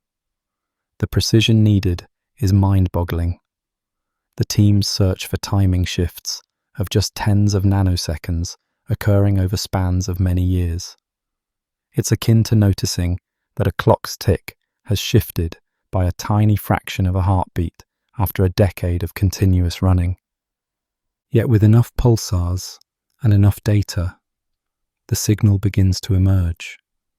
Timing deviations from one pulsar alone could be due to many mundane causes, but a common pattern across multiple pulsars is the smoking gun of a gravitational wave background. The expected pattern is a unique signature. Pulsars in certain parts of the sky speed up slightly, while others slow down, then later do the opposite, in a synchronized way. After years of careful listening, international teams of scientists finally announced evidence of this effect. In 2023, several pulsar timing arrays around the world revealed that a subtle, correlated wobble exists in the timing of pulsars all over the sky. In essence, we have begun to hear the faint hum of gravitational waves resonating through the cosmos. The implications are profound. What we are detecting is likely the collective effect of countless pairs of merging supermassive black holes, each contributing a bit of gravitational murmuring to a grand cosmic background noise. It's as if we were in a quiet room and suddenly became aware of a distant concert playing, not any single instrument, but the combined orchestra of the universe's largest gravitational players. The pulsars, our faithful metronomes, have enabled us to tune in to this deep cosmic baseline. This achievement opens a new window on the universe, allowing astronomers to study phenomena that emit no light at all, perceiving them only through the medium of spacetime's gentle ripples. Realizing this vision required extraordinary precision and cooperation. Radio observatories across the globe joined forces, timing pulsars from both the northern and southern hemispheres and pooling their results. Each telescope's atomic clock was linked to ensure that every pulse arrival was stamped with utmost accuracy. The project effectively turned the entire Earth into part of a huge instrument, with the galaxy's pulsars as the ticking components. It's humbling to consider. A concept proposed decades ago has now yielded a direct glimpse of gravitational waves on the grandest scales, confirming Einstein's century-old predictions in a brand new way. And while we listen to the universe's deep background chorus with pulsars, these stars have other tales to tell as well. Amid the timing data and rhythmic pulses, astronomers have discovered tiny deviations, not from cosmic waves, but from orbiting companions. In fact, the very first planets ever found outside our solar system were discovered around a pulsar. Having used pulsars to detect invisible waves from black holes, we now turn to an equally astonishing story: how these dead stars can harbour and reveal worlds, strange planets orbiting the embers of once mighty suns. In 1992, astronomers made a startling announcement: the discovery of planets orbiting a pulsar. It was the first confirmed detection of planets beyond our solar system, and they were found circling a dead star. The pulsar, PSRB 1257+12, is a rapidly spinning neutron star about 2,300 light-years away. By carefully monitoring its radio pulses, scientists noticed a slight irregularity. The pulses arrived a bit early at times and a bit late at others, following a regular pattern. This tiny wobble in the pulse's timing revealed the gravitational tug of orbiting planets. In essence, the pulsar was acting as a precise clock, whose subtle variations exposed the presence of unseen worlds. This discovery was extraordinary because no one expected a pulsar, the remains of an exploded star, to host a planetary system. A supernova should have obliterated any original planets. Yet here they were, at least 3 planets orbiting the pulsar. 2 of them are each a few times the mass of Earth, and the third is extremely small, only about as massive as Earth's moon. The pulsar itself has been nicknamed Lich, after an undead sorcerer in myth, and fittingly, its planets were later named Draugr, Poltergeist, and Phobetor, all evoking ghostly beings. These names underscore how surreal it is to find zombie worlds circling a stellar remnant and basking in its deadly glow. How could such planets form or survive the supernova? Astronomers suspect they might be second-generation worlds, coalescing from the debris left over after the star's explosion, or perhaps the charred cores of the original planets that somehow escaped annihilation. Whatever their origin, it's clear that planet formation can take unexpected, resilient paths, even in the wake of a star's death. Each of these planets circles the pulsar at relatively close range, with years, orbital periods, of only about 25 to 100 days. They are likely rocky, dense worlds. Any environment on their surfaces would be extreme. The pulsar's intense radiation and high-energy particles constantly bombard them, making these planets among the most inhospitable places imaginable. There is no sunlight here, only the pulsar's faint beacon flickering dozens of times per second. An observer on one of these worlds would see a pitch-black sky illuminated by a single ferociously bright point that flashes on and off rapidly, while lethal radiation rains down. It is hard to envision life as we know it surviving under such conditions. The existence of these pulsar planets expanded our understanding of where planets can thrive. It surprised many astronomers who had assumed planets could only form around stable, normal stars. In the years since, only a handful of additional pulsar planets have been found. They appear to be extremely rare cosmic oddities. Still, that first discovery was groundbreaking. It proved that planet formation is a remarkably robust process. If planets can emerge in the aftermath of a supernova, then perhaps they can emerge almost anywhere. Today, thousands of exoplanets have been identified around Sun-like stars, but those few pulsar planets remain a curious reminder that the cosmos is full of surprises. For humanity, pulsars may offer yet another remarkable benefit beyond telling time or finding planets, a means to navigate the vastness of space. Their regular signals can act as beacons for spacecraft far from home, enabling an onboard system to determine its location without help from Earth. This idea is no longer science fiction. It has already been successfully tested in Earth's orbit. As we prepare to voyage deeper into the galaxy, we turn to how these cosmic lighthouses can guide us, effectively becoming a celestial GPS for the spacefaring future. For as long as humans have explored, we've used the stars to guide us. Ancient sailors steered their ships by the constellations. In the future, astronauts might steer spacecraft by an even more exotic beacon, pulsars. The idea of using a dead star's pulse as a navigation signal may sound like science fiction, but it's quickly becoming reality. Pulsars, with their steady ticking, can serve as cosmic signposts. By measuring the arrival time of pulses from several known pulsars, a spacecraft can pinpoint its own location in space, much like a GPS receiver uses timing signals from multiple satellites to triangulate position on Earth. In practice, a spacecraft would carry an onboard pulsar detector, most likely an X-ray telescope to catch pulsar signals, since X-rays can be detected with compact instruments. It would listen to a set of select millisecond pulsars scattered across the sky. Each of those pulsars keeps its own strict time. The spacecraft's computer compares the incoming pulse patterns to the known schedules of those pulsars.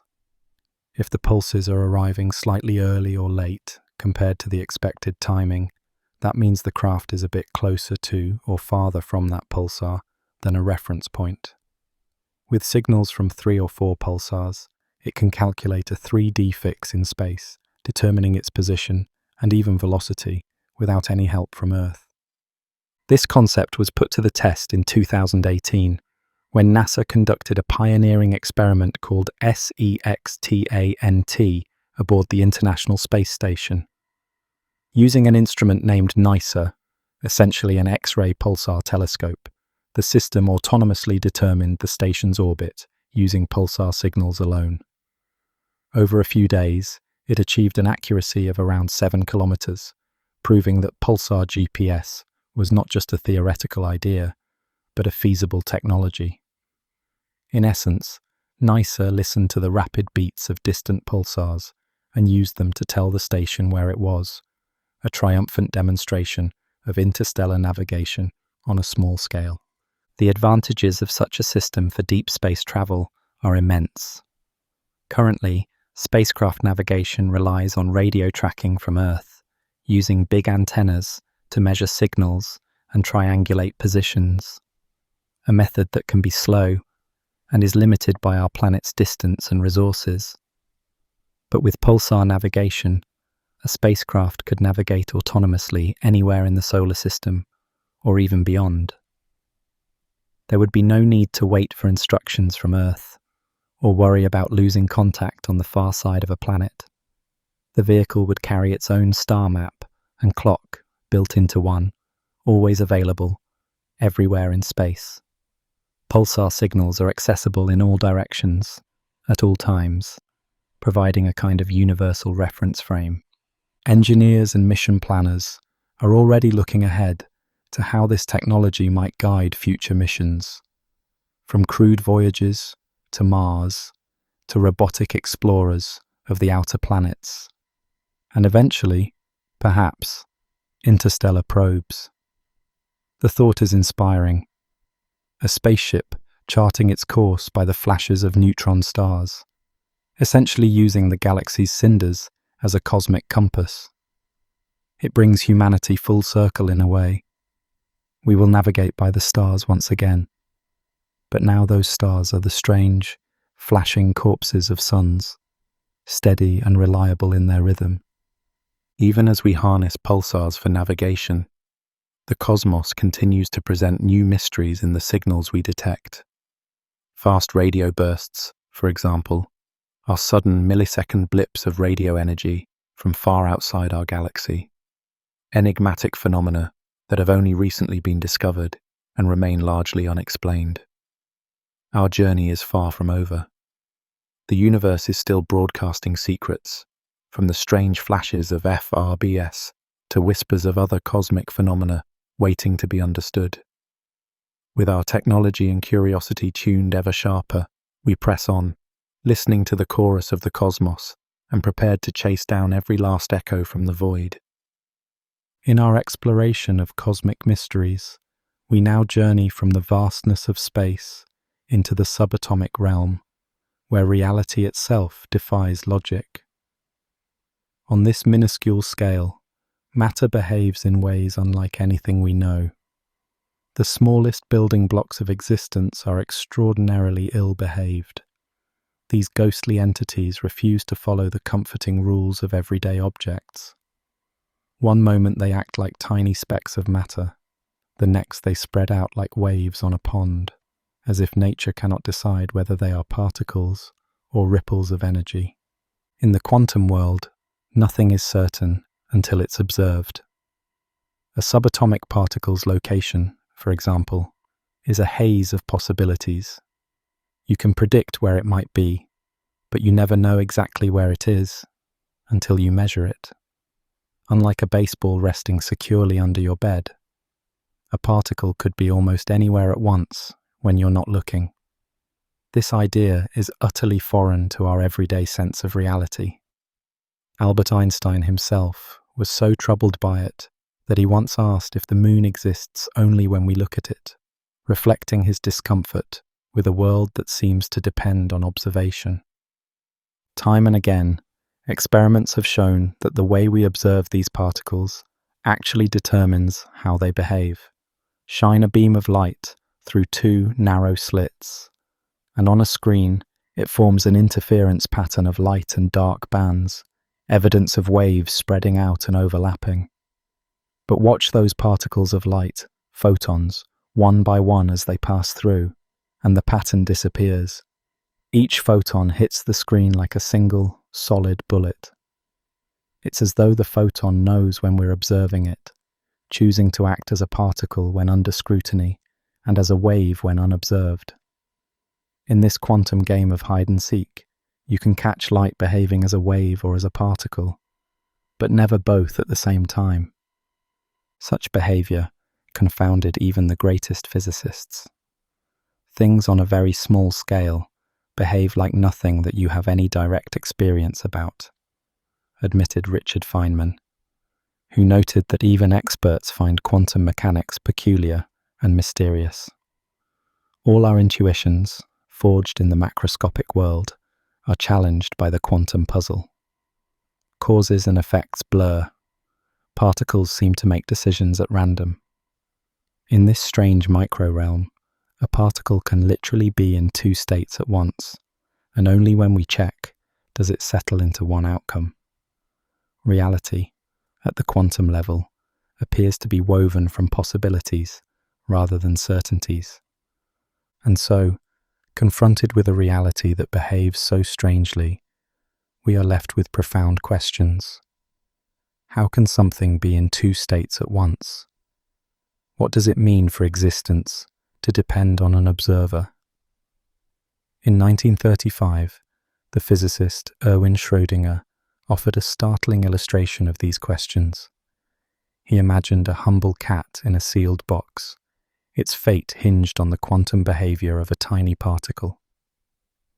In this thought experiment, the eerie uncertainty of the quantum world suddenly leaps into the realm of everyday life.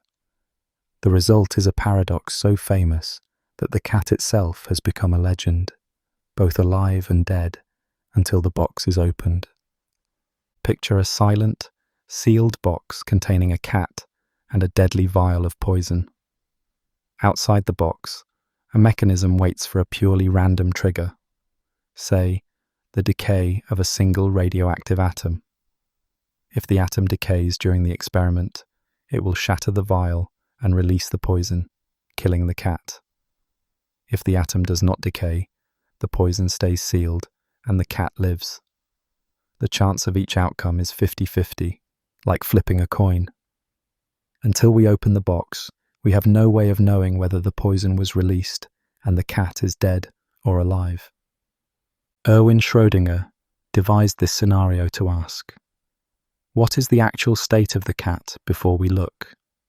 According to quantum theory, before observation, the cat isn't definitively alive or dead. It is both. In the strange language of quantum physics, the cat exists in a superposition of two states at once. It is simultaneously a living cat and a dead cat, in the same way an electron can be in two places at once. Only when an observer opens the box does nature decide one way or the other. In this thought experiment, the cat's fate literally hinges on a gaze. The outcome remains undecided, suspended between life and death, until someone peeks inside. For Schrödinger, this morbid thought experiment revealed how bizarre quantum reality truly is. By scaling quantum uncertainty up to something as tangible as a cat, he highlighted a huge problem. Why should the existence of something real depend on whether someone is watching? The notion that a cat could be both alive and dead, or that an electron's state is undefined until measured, seemed ridiculous. Schrödinger himself called it patently absurd that the fundamental laws of physics would suddenly be overruled by an act of observation. Yet experiments have repeatedly confirmed the underlying quantum principle. Until measurement forces a choice, nature permits multiple possibilities to coexist. In other words, nature really does allow the cat to remain in limbo, neither alive nor dead, until that box is opened. Schrödinger's cat paradox was meant as a critique, a way to say, surely a cat can't be literally alive and dead at the same time. And yet, that is exactly what the mathematics of quantum theory implies, unless something unknown intervenes to break the superposition. The cat paradox struck at the heart of quantum mechanics. It sparked decades of debate and confusion. Some physicists argued that the cat is never really in two states, that it's only our knowledge that is incomplete, and the cat is either alive or dead all along. Others felt that the quantum rules themselves must somehow change or break down long before we reach the scale of cats and people. But perhaps the most astonishing suggestion was this: both outcomes truly happen, each in a different branch of reality. In other words, when you finally open the box, you join one of two divergent worlds. In one universe, you see a living cat. In the other, a dead one. What if every quantum event is a fork in the road, where the universe splits into different versions of itself? At first glance, it sounds like science fiction. But as our journey continues, we'll see how this bold idea took shape, promising to resolve Schrödinger's puzzle by embracing the existence of parallel worlds. In the quiet moments of life, we often wonder, what if? What if you had taken a different job, or gone to a different school, or even worn a different colour shirt this morning? The multiverse idea invites us to imagine that for every choice you make, a new world exists where you chose differently. Today, you decided to wear a certain pair of shoes. In another universe, you made a different choice. Every decision, big or small, becomes a fork in time, splitting reality into multiple possible paths. In one world you turn left, in another you turn right. In one you say yes, in another you say no. According to this startling viewpoint, reality is not a single line, but an ever-branching tree of possibilities. Whenever a moment of uncertainty occurs, whether it's a roll of the dice or a life-changing decision, the universe divides, allowing each outcome to unfold in its own separate world. In one branch of reality, the missed bus you ran after this morning actually departed without you. In another branch, perhaps you caught it at the last second. In one universe, an unlucky accident happens. In a parallel universe, it miraculously doesn't. In fact, all possible outcomes, even those that seem far-fetched, get to play out somewhere. Perhaps in another world, the asteroid that doomed the dinosaurs missed the Earth entirely, and evolution took a different course. The number of such alternate worlds would be beyond comprehension, growing exponentially with each passing moment as new possibilities split off. Truly, the scope of this ever-branching multiverse defies imagination. It sounds like fantasy, but this concept emerged from serious scientific reasoning. In the 1950s, a bold interpretation of quantum mechanics proposed exactly this idea of endless splitting realities. Physicists call it the many worlds interpretation of quantum physics.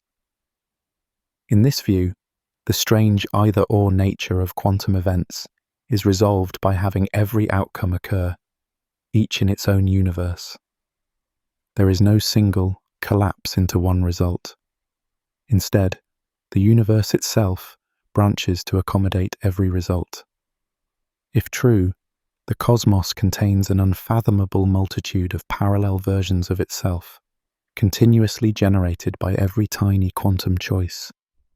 It's a mind-boggling idea, one that suggests the world we experience is just one thread in a vast cosmic tapestry of alternate histories. So far, we have no way to directly detect these other worlds. The many worlds idea remains a hypothesis, tantalizing and unproven. Yet it offers a seductive answer to the riddles of quantum theory. No outcome is ever lost or unrealized. Each is as real as the one we see, but safely tucked away in its own branch of reality. Every dream deferred, every road not taken, still exists in some other universe. It's a profound shift in perspective, one that transforms our understanding of fate and chance. And while it challenges our intuition, it promises a kind of cosmic fairness. Nothing truly vanishes. all possibilities find a home. As we turn to the formal many worlds theory, we will see how a young physicist named Hugh Everett gave shape to this extraordinary vision of parallel universes. In 1957, a young physicist named Hugh Everett III proposed a radical solution to the quantum puzzle. What if the wave function never collapses at all? Everett suggested that the apparent collapse is not a physical event, but an illusion caused by our perspective. In reality, he argued, the wave function continues to evolve and includes every possible outcome. Rather than one result being chosen and the rest discarded, all outcomes actually happen, each in its own split-off universe. Whenever a quantum event has multiple possibilities, the universe itself divides so that each possibility is realized. This bold proposal became known as the many worlds interpretation of quantum mechanics, and it painted a picture of a cosmos constantly branching into countless parallel versions of itself. Everett's theory means that quantum uncertainty is resolved by sheer abundance. Everything that can occur does occur somewhere. Under many worlds, there is no single, definitive history of an event. Every time a quantum choice arises, the cosmos splits. In one branch of the universe, a particle goes left, in another it goes right. Both outcomes exist in separate worlds. The notorious Schrödinger's cat paradox is neatly resolved. In one universe, the cat is alive. In another, it is dead. And there's no need for a mysterious moment of decision. There is no random collapse picking one fate over the other. Instead, the act of opening the box entangles you with one of the outcomes. You find yourself in the branch where the cat lived, for example, but an alternate you finds themselves in a branch where the cat died. All outcomes are equally real, each in its own world. When Everett first presented this idea, the reaction from the scientific community was mostly disbelief. The notion of endlessly multiplying universes was so outlandish that many physicists simply shrugged it off. His PhD thesis, outlining what he called the universal wave function, was largely ignored by the experts of the day. The prevailing attitude in those years was encapsulated by the phrase, "shut up and calculate." In other words, don't worry about what quantum theory means, just use it to get predictions. To many, Everett's multiple worlds sounded like philosophy or science fiction, not physics. Disheartened, Everett left academia not long after, convinced that his idea had been rejected. For about a decade, the many worlds interpretation lingered in obscurity. Gradually, however, the landscape began to change. In the 1970s, other physicists revisited Everett's work and found merit in it. They gave it the memorable name many worlds and showed that it was a legitimate interpretation of quantum mechanics. Today, while still debated, the many worlds theory is taken seriously by a significant number of scientists. One reason is its elegant simplicity. It requires no new physics beyond the standard quantum equations. Instead of adding a mysterious collapse mechanism, it simply says that the wave function obeys the same rules at all times. In many worlds, the randomness of measurements is only apparent. Each possible outcome occurs, and we see just one because we exist in that particular branch. By this view, quantum theory's equations were right all along. It's our assumption of a single reality that was wrong. This explanatory power, achieved without altering the math of quantum mechanics, has made many worlds an attractive, if controversial, idea. If the many worlds interpretation is correct, then the universe we know is just one branch among an incomprehensible number of others. Those other branches are real, but we can never step into them or even detect their presence. Everett himself pointed out that the inability to observe the other worlds does not make them any less real. He noted that we don't directly feel the Earth moving around the Sun either, yet we accept it. Likewise, the other universes exist out there, even if we cannot touch them. They are like ghostly mirrors of our own world, complete and concrete, but forever sealed off from us. In one such parallel universe, another version of you might be living a life vastly different from yours. These parallel lives and ghost worlds remain speculative, but they offer a profound shift in how we think about existence. They force us to imagine reality not as a single story, but as an ensemble of countless stories, all equally real, each forever unseen by the others. Imagine for a moment that these parallel worlds of the many worlds theory truly exist. In one such world, you are living a life slightly different from the one you know. Maybe you pursued a different career, or never met a dear friend, or avoided an accident that happened here. In another world, there might be another Earth where history took a divergent turn. Perhaps a world where an invention came earlier, or a war ended differently. These other realities would be just as solid and real as our own, with people going about their lives, unaware that their universe is only one of many. Yet to us, they are effectively invisible. We cannot step into these alternate realities any more than we can reverse time. They are ghost worlds, running parallel to ours, out of sight and out of reach.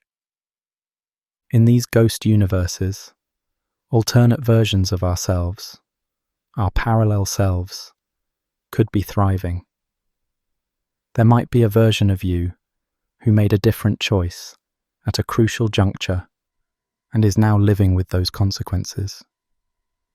Perhaps in one world, you became an artist instead of a doctor, or in another, you moved to a different country as a child. Each version of you would experience their own reality as the real world, just as you experience yours. But none of these versions can ever meet. Each lives on its own branch of existence, like ships sailing on separate, non-intersecting seas. Many worlds paints a picture of countless Earths, each with its own history and future, branching away from each other with every chance event. Right now, as you sit here, there could be innumerable near copies of this moment unfolding in parallel universes with minuscule differences. Perhaps in one of them, a phone rings that stays silent here. In another, a bird outside the window sings a slightly different tune. The differences can be trivial or vast, but each world is a complete reality unto itself. They do not overlap or interfere after they split. To us, the other worlds are nothing but silent shadows. This lack of interaction is what makes these parallel worlds so ghostly.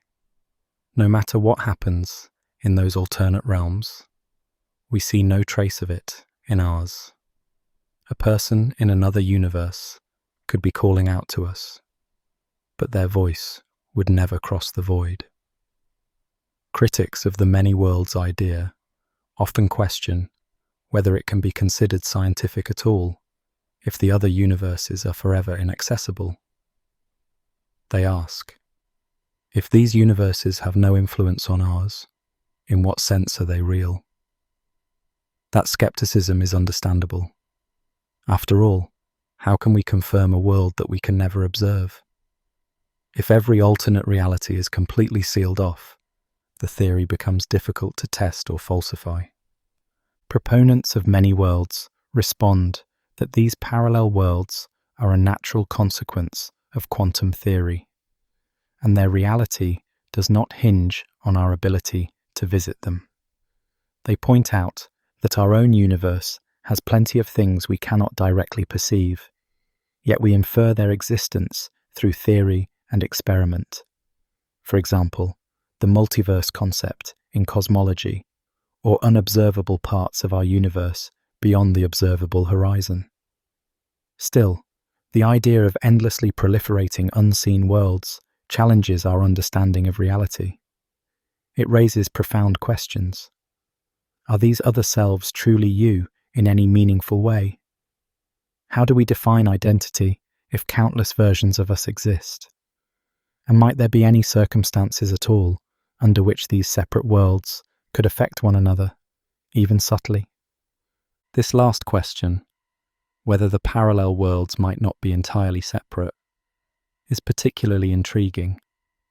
In Everett's formulation, the worlds are completely non-communicating after they split. But could there be a deeper level of physics in which these worlds do have a subtle connection? Some scientists have speculated about that possibility.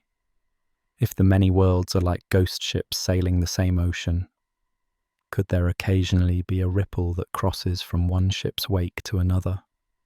The notion of interacting parallel worlds ventures even further into speculative territory, but it opens up new avenues of thought.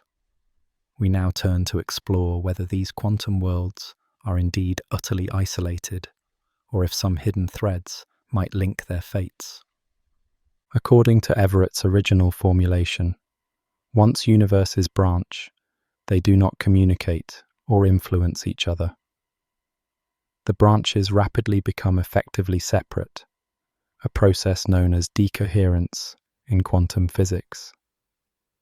Each world evolves on its own, and no signal or substance can pass between them. In this view, our universe and the parallel ones occupy distinct, non-interacting realms.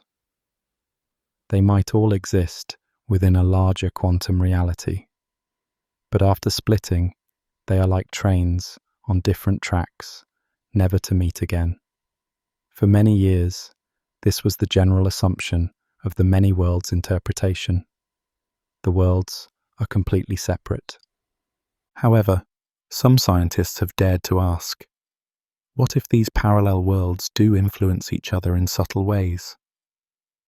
In 2014, a group of physicists proposed a many interacting worlds theory that tweaks the original idea. They suggested that not only do parallel universes exist, but that they exert a gentle push on one another. In their model, each world feels a tiny repulsive force from other worlds that are very similar to it. This interplay, they claim, could explain why quantum particles behave so strangely, by assuming that particles in nearby parallel realities are nudging each other. For example, the interference pattern in the famous double-slit experiment might arise because our world's photons are being influenced by photons in other worlds, taking alternate paths. The many interacting worlds idea is intriguing because it offers a way to potentially test for the existence of other universes. If a finite, albeit enormous, number of parallel worlds exist and interact, their collective effect might deviate slightly from the predictions of standard quantum theory. In other words, if there are only so many worlds and they push on each other, the mathematics would produce a small departure from what pure quantum mechanics, with infinite worlds or no interaction, would predict. Physicists could then look for those deviations in precise experiments. As one of the proponents put it, the beauty of the approach is that if only one world exists, it reduces to Newtonian mechanics, and if infinitely many exist, it reproduces quantum mechanics. But in between, it predicts something new. Those new predictions could be tested, at least in principle, providing a possible foothold to detect other worlds. So far, no definitive evidence of such interworld interactions has been found. All experiments to date remain consistent with standard quantum mechanics, which has no interaction between parallel branches. If the many worlds are out there, they either don't affect our world at all, or their influence is too subtle for us to have observed yet. The 2014 theory is still speculative, and even its creators acknowledge that the interactions, if real, would be extremely tiny. Nevertheless, it is a fascinating attempt to bridge the gap between the unobservable and observable, to bring the ghost worlds a bit closer to reality by giving them a small but detectable fingerprint.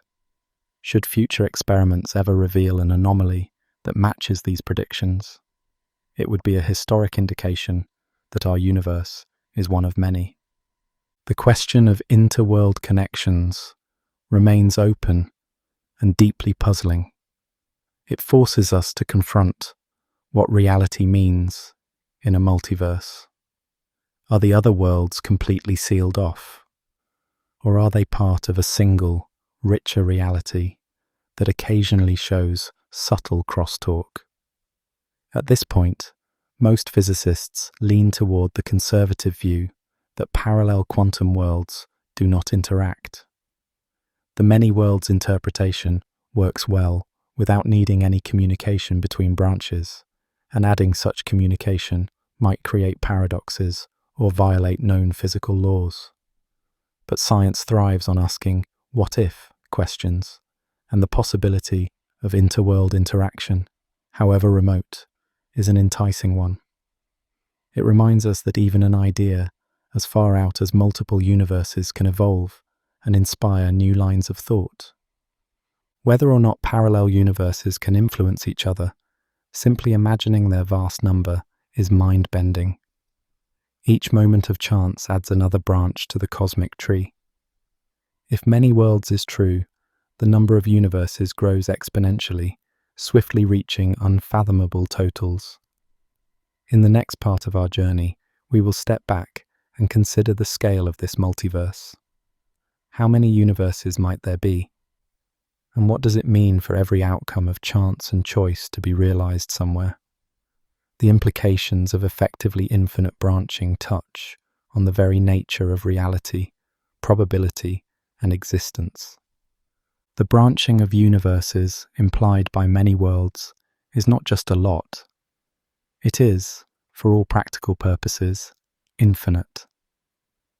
With every moment of time, countless quantum events are happening all around, and each one causes a new split. The growth of parallel worlds is breathtakingly fast. Imagine a single particle that has two possible paths every microsecond. In just 1 second, there would be an astronomically large number of branches. Now consider all the particles in the universe splitting into different states constantly. The number of universes multiplies beyond anything we can truly comprehend. In a brief span, the blink of an eye, the multiverse could spawn more new universes than there are grains of sand on Earth, and then keep on exploding outward from there.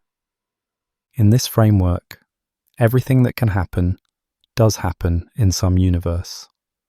No matter how improbable an outcome may seem, if it has any non-zero probability, there will be branches of the multiverse where it occurs. This means that on some world out there, events that are virtually impossible here have come to pass. There might be a universe where a single person wins a lottery jackpot every week, or a universe where a coin toss lands heads 1,000 times in a row. For every choice you didn't make, there is a universe where you did make it. For every tragedy narrowly averted, there is a universe where it unfortunately transpired. The multiverse is the ultimate realization of the idea that anything that can happen will happen. This perspective forces us to think differently about probability and chance. In our everyday experience, a 1% chance means an event is unlikely and probably won't happen. But in the multiverse view, that event does happen in 1% of the universes. From the God's eye perspective of all the worlds, outcomes aren't eliminated. They're just partitioned into different realities with certain weights or frequencies. When we say an outcome is unlikely, we really mean that you will find yourself in that proportionately smaller set of worlds where it happens. Chance no longer means might not occur at all. It only means you personally are unlikely to end up in the branch where it occurs. Every roll of the dice splits universes into separate outcomes. Randomness is replaced by a kind of cosmic distribution of worlds across possibilities rather than a single defined result. The sheer extravagance of this, infinite versions of every event, can be difficult to wrap one's mind around. Erwin Schrödinger himself once mused that if quantum possibilities all happened simultaneously, we might expect our world to dissolve into a quagmire or a jelly-like blur of everything happening at once. It certainly feels absurd that reality would go to such lengths, spawning countless universes incessantly. Some critics of many worlds argue that this picture violates our intuitions about simplicity. It seems to multiply entities without limit, as though nature were unbelievably wasteful. Why should the universe constantly split into untold copies of itself? Is that really simpler than assuming only one outcome becomes real? Yet to supporters of many worlds, this vast multiplicity is not a bug, but a feature. They point out that the theory doesn't arbitrarily create worlds. It simply allows quantum mathematics to play out fully, without adding an artificial collapse. In that sense, the wastefulness is a human judgment. The equations of quantum mechanics are rife with possibilities, and many worlds says nature actualizes them all. In exchange for an extravagance of universes, we get a universe, or multiverse, that operates on one coherent set of physical laws everywhere, with no sudden break when an observation happens. To some physicists, that unity and consistency is worth the price of an infinity of unseen worlds. There is also a strange kind of solace, or at least intrigue, in the idea that all outcomes exist. It implies that the universe explores every branch of the decision tree of reality. In one sense, nothing is ever truly lost for good. If not in our world, then in some other. The path not taken is taken. The dream not realized is realized. Of course, those alternate outcomes don't help us here and now. Each version of us can only live one life along one track. But it's fascinating to imagine that somewhere all our alternate lives are being lived out. There's a universe where you became a musician, one where you never moved away from your hometown, one where a loved one who passed away still lives. These reflections can be comforting or disquieting. They challenge our sense of uniqueness, even as they highlight how precious the particular branch we inhabit is among the infinite tapestry of possibilities. As we gaze upon this infinite branching multiverse of chance and choice, we might wonder if there's any way to gather evidence of its existence. Is the many worlds idea forever destined to remain a philosophical musing, or can experiment and observation find clues that other worlds are real? This brings us to the frontier of science, ingenious proposals and experiments that attempt to test the untestable. In the next part, we will explore what scientists have dreamed up to probe the reality of other quantum worlds, and whether we might ever confirm that these parallel universes are more than just a beautiful theory. Proving the existence of other quantum worlds is a formidable challenge. By design, the many worlds interpretation reproduces all the same observable results as conventional quantum theory. That means any experiment we can do here, in our branch of the universe, will yield outcomes that look just like the standard predictions, whether or not other branches exist. In short, many worlds is operationally indistinguishable from a single world with wave function collapse, at least so far. This has led some to argue that the idea is not experimentally testable, at least not without rethinking what an experiment could mean in a multiverse context. Still, scientists have been pushing the boundaries of quantum physics, hoping to catch a glimpse of something that might tip the balance in favor of one interpretation or another. One approach has been to test the limits of quantum mechanics itself, to see if, at some scale, nature stops behaving in the many worlds fashion and starts behaving classically with a single outcome. To that end, researchers have been creating ever larger and more complex quantum superpositions, where once quantum effects were only seen with tiny particles like electrons. Now scientists have demonstrated superposition with huge molecules comprising thousands of atoms. In one recent experiment, physicists managed to put molecules of around 2,000 atoms into two places at once and observed them interfere with themselves. And in another, they placed a tiny microfabricated sapphire crystal weighing about 16 micrograms into a superposition of vibrating in two different ways at the same time. Each time, quantum theory has held true, with no sign of an unexpected collapse. These successes show that quantum behavior does not abruptly fail for larger systems, which is consistent with the many worlds idea, where a big object in superposition just means a big world-splitting event, and puts pressure on theories that posit a fundamental collapse mechanism. Another strategy focuses on looking for subtle effects that collapse theories predict, but many worlds does not. For example, some objective collapse models, which add new physics to make wave functions collapse, predict that a superposed object would emit a tiny burst of radiation or suffer a random jitter as the collapse occurs. Physicists have built ultra-sensitive detectors to search for these telltale signs. So far, the experiments have seen nothing. No unexplained X-ray flashes or spontaneous jolts beyond what standard quantum physics predicts. With each null result, the proponents of collapse must tweak or tighten their models, and many worlds gains a bit of indirect support by being the simpler, unblemished theory that still stands. One physicist said the noose is tightening around collapse theories, as their plausible parameter space shrinks with every experimental test. Some experimental proposals sound like science fiction. One infamous thought experiment, sometimes called quantum suicide, imagines using life and death quantum outcomes to test many worlds, arguing that an experimenter might only experience the branches in which they survive, which, if true, would be a bizarre kind of evidence for multiple outcomes. Needless to say, this is not a test anyone is eager to try, and it remains purely hypothetical. Other ideas include elaborate variations of the Wigner's friend scenario, where one observer's measurement is itself observed by another, to check if an observer-induced collapse truly happens, or if the superposition persists through the act of observation.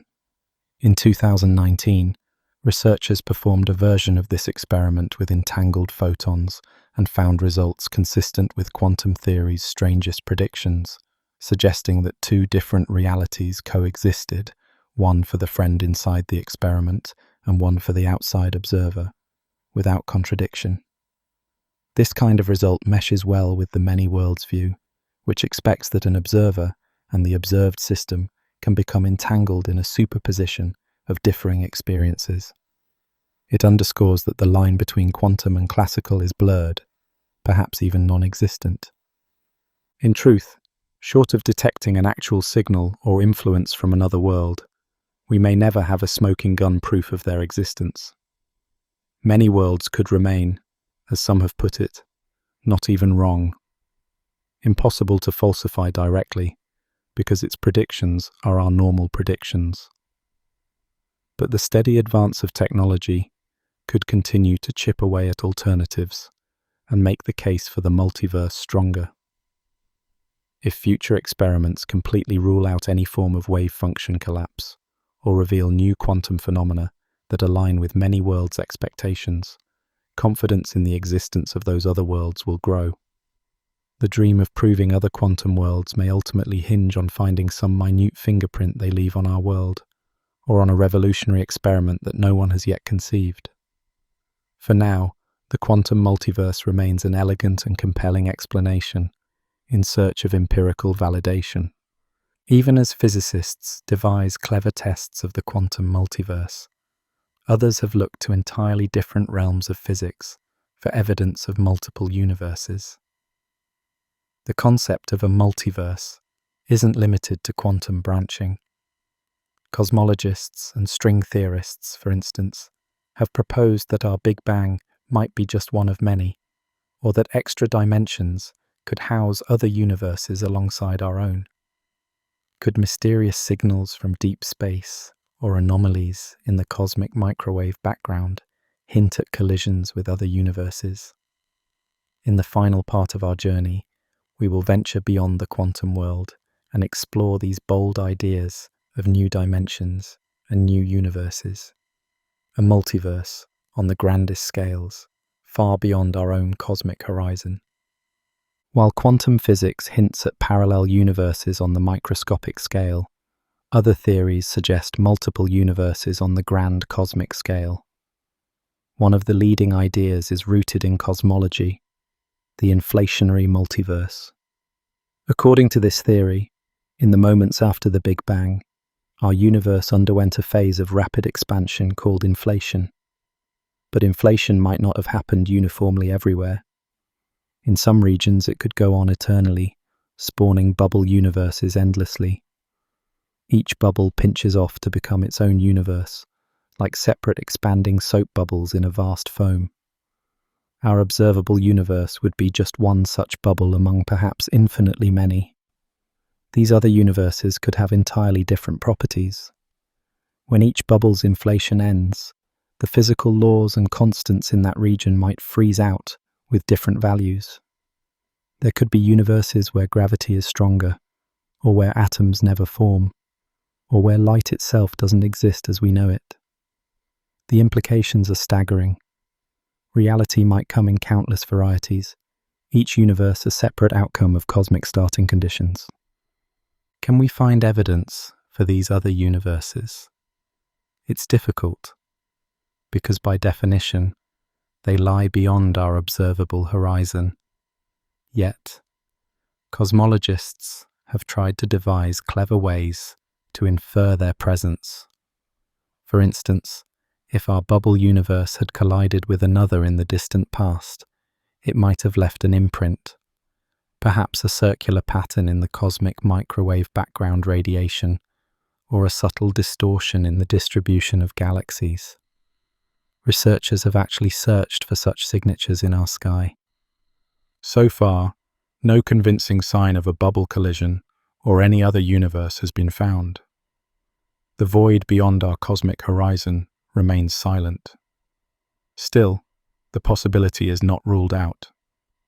Our universe's parameters, like the strengths of forces and masses of particles, seem oddly fine-tuned for life.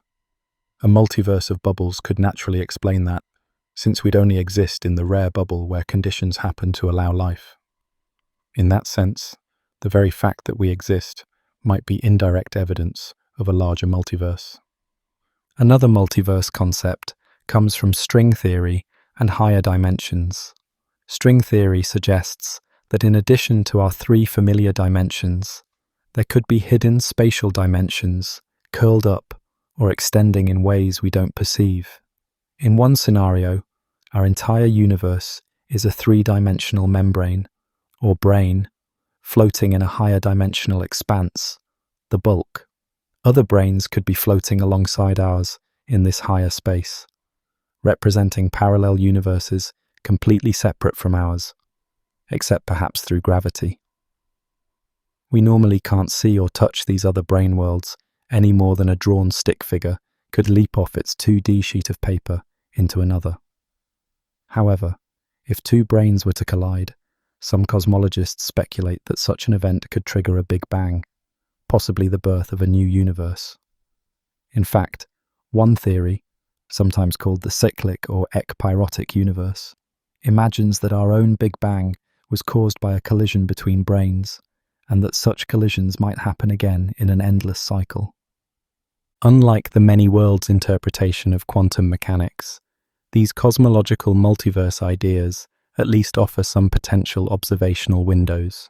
Physicists have considered whether gravity might leak between brain universes, which could be tested by sensitive measurements of gravity at sub-millimeter distances. Others have proposed that certain patterns in high-energy cosmic rays or unexplained features in astronomical data might hint at interactions with other universes. Thus far, experiments, for example, at particle accelerators and imprecise tests of gravity, have not found any conclusive evidence of extra dimensions or neighboring brain worlds. But the search continues, and each null result helps guide theorists on where to look next. In addition, string theory introduces the notion of a landscape of possible universes. The equations of string theory seem to have an enormous number of solutions, each corresponding to a different way the extra dimensions can be shaped or compactified. Each solution leads to a universe with a particular set of fundamental constants and particles. The number of possible distinct universes in this landscape is almost incomprehensibly large, often cited as 10 to the power of 500 or more. If cosmic inflation populates this landscape by creating bubble universes, then essentially every set of physical laws that can exist does exist in some universe. Our universe would be one pixel in an endless mosaic of universes, each governed by its own version of physics. This concept is speculative and controversial, but it offers one explanation for why our universe has the properties it does. If there is a vast ensemble of universes with varying properties, it's not surprising that at least one of them, ours, has the conditions needed for complexity and life, since we couldn't observe a universe where we ourselves never came to be. These ideas push the boundaries of science and veer into the philosophical. By their very nature, other universes, whether quantum branches, bubble worlds, or distant brains, are extremely hard to detect, if not outright inaccessible. Critics point out that until we find evidence, we should treat multiverse notions with caution. They worry that we might be wandering into metaphysics rather than physics. Proponents counter that we already have some clues. For instance, the improbable fine-tuning of our universe's constants makes more sense if there's a multiverse, and the multiverse arises unavoidably from theories like inflation and string theory that are hard to dismiss. In their view, the multiverse isn't a fantastical add-on, but rather a natural inference from our best current models. As our understanding deepens and our technology advances, we may yet find clues that we are part of a multiverse. Perhaps subtle anomalies in the cosmic microwave background or peculiar distributions of galaxies will provide indirect hints. Maybe high-energy physics will reveal particles or effects that point to extra dimensions or other universes. Or it could be that one day, in some form we can barely imagine, a message or influence from a neighboring universe might just make itself known. For now, these scenarios remain dreams and speculation. But science has a way of turning yesterday's speculation into tomorrow's discovery. In gazing into the night sky, we once only saw the twinkle of distant stars. Now, with theories of multiverses, we imagine entire other cosmoses beyond those stars. It is a profound shift in perspective. The mysterious signals we seek in the void might not only come from pulsars or alien civilizations, but conceivably from another universe entirely. Each new idea expands the frontier of what we consider possible. As we conclude this part of our journey, we carry forward a sense of wonder and openness. The void is vast and full of mysteries, some perhaps deeper and more far-reaching than we ever envisioned. Our journey is far from over, and we continue onward, ears tuned to the silence, ready to catch even the faintest echo from the great beyond. In the silent darkness of the cosmos, picture the vastness of space, not as a solitary stage, but as one of many parallel planes. We let our minds drift beyond the edge of the observable universe, contemplating that just beyond what we can see, there might lie another universe, and perhaps many more, quietly coexisting with ours. Some modern theories invite us to imagine that our entire universe is like a broad, flat membrane, a brain, floating through a higher dimensional expanse. On this cosmic membrane, everything we know is confined. All the galaxies, stars, and light of our universe are bound to our own immense sheet of reality. But there may be other sheets, other brain worlds, side by side with ours in dimensions we cannot directly perceive. According to this brain world picture, our universe is a slice of a larger hidden reality. The space beyond our brain is often called the bulk, a higher dimensional realm that can accommodate many such parallel universes. We are oblivious to this bulk because our experience and instruments are confined to move along our own brain. For us, there is effectively no outside. We have no direct way to step off our brain and survey the higher space beyond. One physicist notes that we don't see these extra dimensions because we don't live in them. Our world could simply be a tiny speck within a much larger cosmic volume beyond our perception. It's akin to being a two-dimensional creature living on a flat sheet of paper, unable to perceive an upward direction.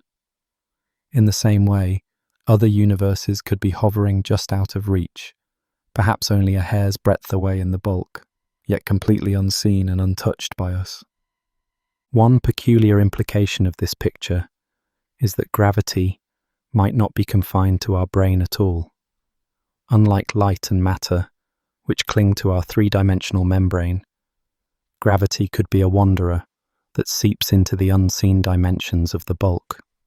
In other words, while electromagnetism and the other forces remain relatively strong on our brain, gravity's pull may spread out across higher dimensional space, becoming diluted. This could explain why gravity feels so weak in our everyday world. A small kitchen magnet can lift a paperclip against the gravitational pull of the entire Earth. An observation that makes sense if much of gravity's strength is leaking away into invisible dimensions beyond our perception. For the most part, if other brain universes exist alongside ours, they would drift in the bulk without ever touching us. But what if they didn't remain separate? Some researchers have speculated that two brains could occasionally collide in the bulk. In such an event, the peaceful silence of that higher space would be shattered by an immense release of energy, an event that, to us living on one of the brains, would look like a kind of Big Bang. In fact, our own Big Bang might have been not the absolute beginning of everything, but the aftermath of a collision between two pre-existing worlds crashing together eons ago. This brain collision idea suggests a startling answer to the age-old question, what came before the Big Bang? In this scenario, the Big Bang was not a singular genesis, but a transition, a bounce from a previous state. And if it happened once, it could happen again. In some models, the brains do not just collide once and drift forever apart. They are drawn together repeatedly. After a collision, our brain universe would expand and evolve for billions of years. But eventually, it might slow and begin to contract, pulled by the gentle tug of the other brain. After vast stretches of time, the two membranes would meet once more, igniting a new Big Bang and a new cosmic cycle. In this way, the universe could undergo periodic rebirths, an endless series of Big Bangs, each one giving rise to a new universe, over and over without end. Such a cyclic picture implies a cosmos with no true beginning or final end, only endless renewal. These ideas rely on the existence of dimensions beyond the four we experience, dimensions hidden from our senses. There could be entire spatial directions folded up so small that we never notice them, or others that we are simply unable to access. String theory brought this concept to prominence by suggesting that spacetime might have 6 extra dimensions beyond the familiar ones. We fail to perceive these dimensions either because they are curled up into tiny shapes, so minuscule that even our best microscopes cannot probe them, or because we and all our instruments are confined to move in only the usual 3 directions. In either case, these hidden dimensions could be all around us. It's as if the universe has secret compartments built into it, hiding in plain sight. Think of a tiny ant crawling along a thin wire. The ant can loop around a small circular dimension that a larger creature might not notice at all. Similarly, we could be moving through a cosmos that has more directions than we are aware of, quietly tucked out of sight. We live our lives in 3 dimensions, largely oblivious that just beyond our perception, additional spatial dimensions may be folded away, influencing reality in subtle ways. So far, we have been imagining multiple universes existing side by side in space, or sequentially through cycles in time. But there is yet another way to conceive of a multiverse, one that arises from deep within the mathematics of fundamental physics. In string theory, scientists have found that there isn't just a single way to shape those hidden dimensions, but an enormous number of possible ways to configure them. Instead of predicting one unique cosmos, the theory allows a whole family of possible universes. Each distinct way of curling up the extra dimensions would result in a different universe, with its own set of physical laws and constants. Physicists sometimes call this expansive menu of options the string theory landscape, evoking a vast terrain of possibilities. One famous estimate puts the number of possible string theory universes at about 10 to the power of 500. This immense multitude of worlds has sparked intense debate among physicists. With so many universes, each potentially different, our own universe's life-friendly conditions seem almost too lucky to be a coincidence. If every imaginable variation of physical law exists somewhere, how do we explain why our world is so special? Some argue that in a true multiverse, many features of our world would have no fundamental explanation. They would be mere accidents of which bubble of reality we happen to inhabit. One Nobel laureate, Steven Weinberg, went so far as to suggest that the hope of finding a deeper reason for the values of things like particle masses or cosmic constants is essentially doomed if a multiverse exists. Their values would be an accident of the particular part of the multiverse in which we live. This is an unsettling prospect for those who long for a single, elegant theory to explain why our universe is the way it is. Yet this staggering variety of possible worlds can also be viewed as a solution to the fine-tuning mystery of our universe. Why do the laws of nature in our cosmos appear to be so precisely set up for galaxies, stars, and living beings to exist? The answer could be, because if they weren't, we wouldn't be here to notice. In a multiverse with countless different realms, it makes sense that we find ourselves in one of the rare universes that is hospitable to life. This notion is known as the anthropic principle, the idea that the universe's observed values are restricted by the requirement that conscious life can arise to observe them. In other words, our universe's properties may simply be conditioned on the fact that we exist to measure them. For example, consider the dark energy that permeates space and is driving our universe's expansion to accelerate. If its strength were much higher, galaxies might never have formed and life would be impossible. Decades ago, some theorists actually predicted that we should expect to observe a small but non-zero amount of dark energy in our universe for this very reason. And indeed, when astronomers measured it, they found exactly that, a tiny value, small enough to allow galaxies to form, in line with those multiverse-based expectations. To many, this felt like a clue that our universe could be just one lucky region among a vast ensemble, rather than a uniquely arranged exception. Still, The multiverse idea is controversial.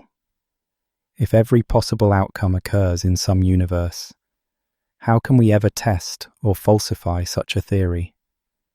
Critics argue that a multiverse risks removing the predictive power that makes science so successful. If anything can happen somewhere, one might explain any observation without a deeper underlying reason. Some scientists, such as George Ellis, have noted that if other universes are completely disconnected from ours, the concept might lie more in the realm of philosophy than testable science.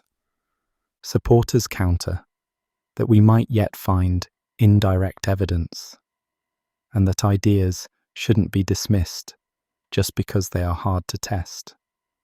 For now, the multiverse remains a tantalizing possibility, one that forces us to rethink what we consider a satisfactory explanation of reality.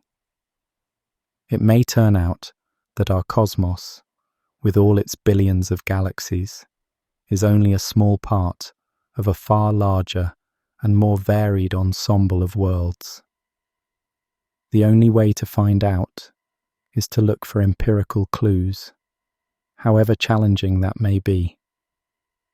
And so, scientists have begun to devise creative methods to seek any sign that we are part of a larger multiverse. As we peer deeper into the heavens and push the frontiers of physics, we are actively searching for hints that could validate or refute these extraordinary ideas.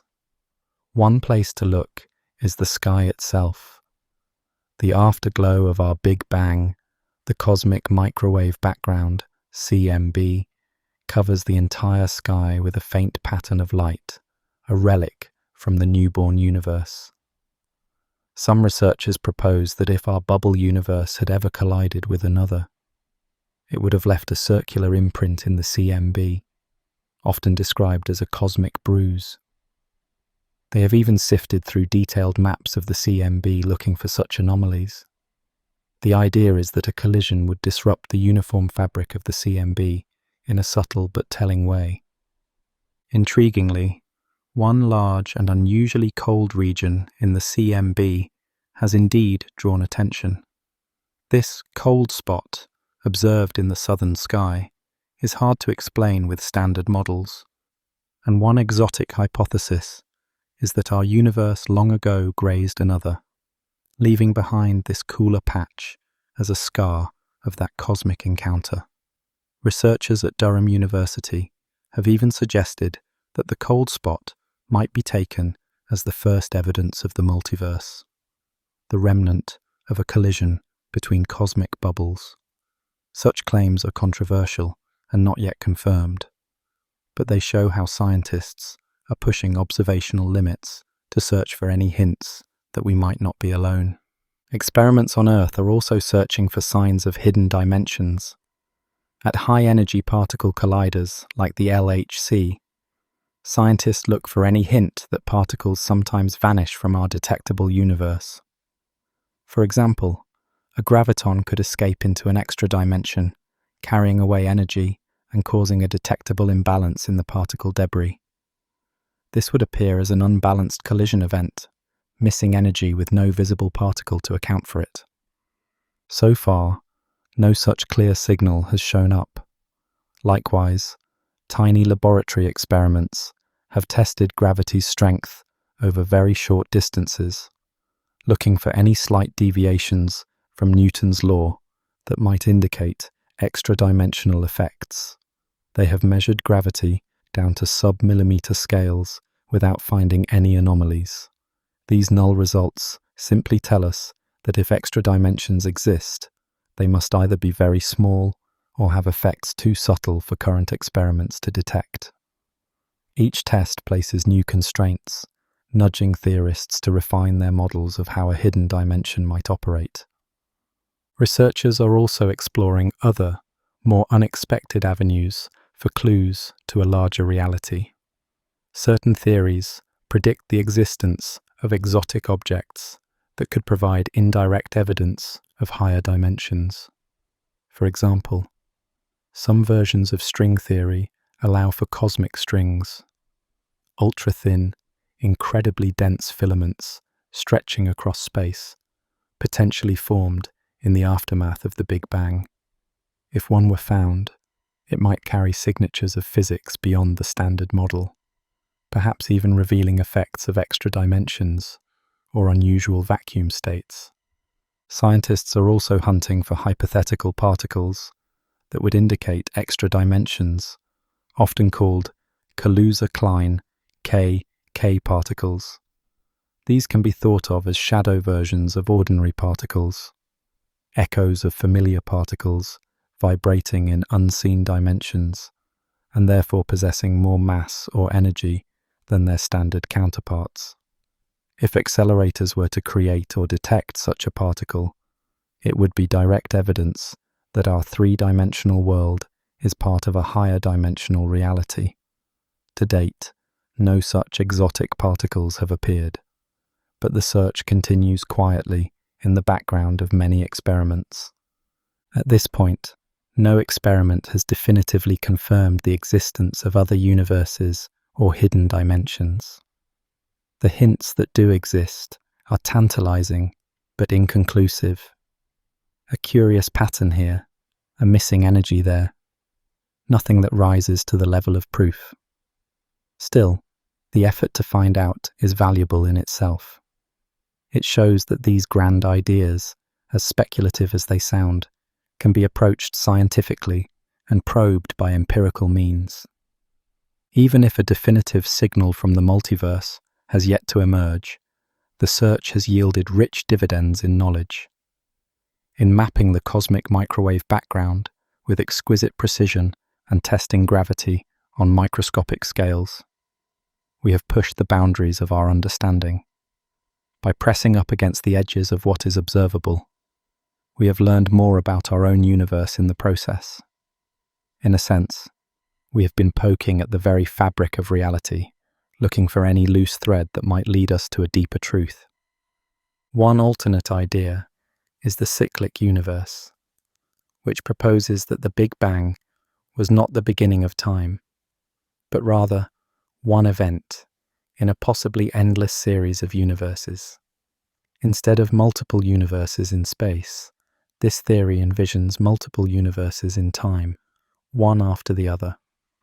For example, in the cyclic model, sometimes called the ekpyrotic scenario, our Big Bang could have been a big bounce, the rebound from a previous universe's collapse into our current expansion. The question of what came before the Big Bang is answered by saying that another universe came before. Our cosmos had a life prior to this, and will have lives again in the future. In this view, the universe is effectively eternal, going through cycles of birth, growth, death, and rebirth indefinitely. Each cycle might span trillions of years, with each Big Bang simply marking the start of a new chapter in an endless story. It's a profound shift from the one-and-done universe of traditional cosmology to a never-ending cosmic rhythm. The cyclic idea takes many forms. We already encountered one version with colliding brains, where each collision creates a new cosmos and time becomes cyclical. Another variant doesn't involve extra dimensions, but instead suggests that our own universe expands and eventually contracts of its own accord. Early oscillating universe models of this kind were studied in the mid-20th century, but they ran into a serious issue. Entropy would build up with each cycle, making each successive iteration longer and more disordered than the last. Modern cyclic models attempt to overcome the entropy problem by incorporating new physics. For example, in some scenarios, the presence of dark energy causes the universe to expand so much during each cycle that it essentially resets the conditions before the next contraction begins. Any leftover heat or structure from the previous cycle gets spread thin and diluted, so the next Big Bang can start from a nearly blank slate rather than inheriting a mess. By such means, it's conceivable that cycles could repeat indefinitely without accumulating damage or requiring a true beginning. Beyond these, there are other imaginative takes on cosmic cycles.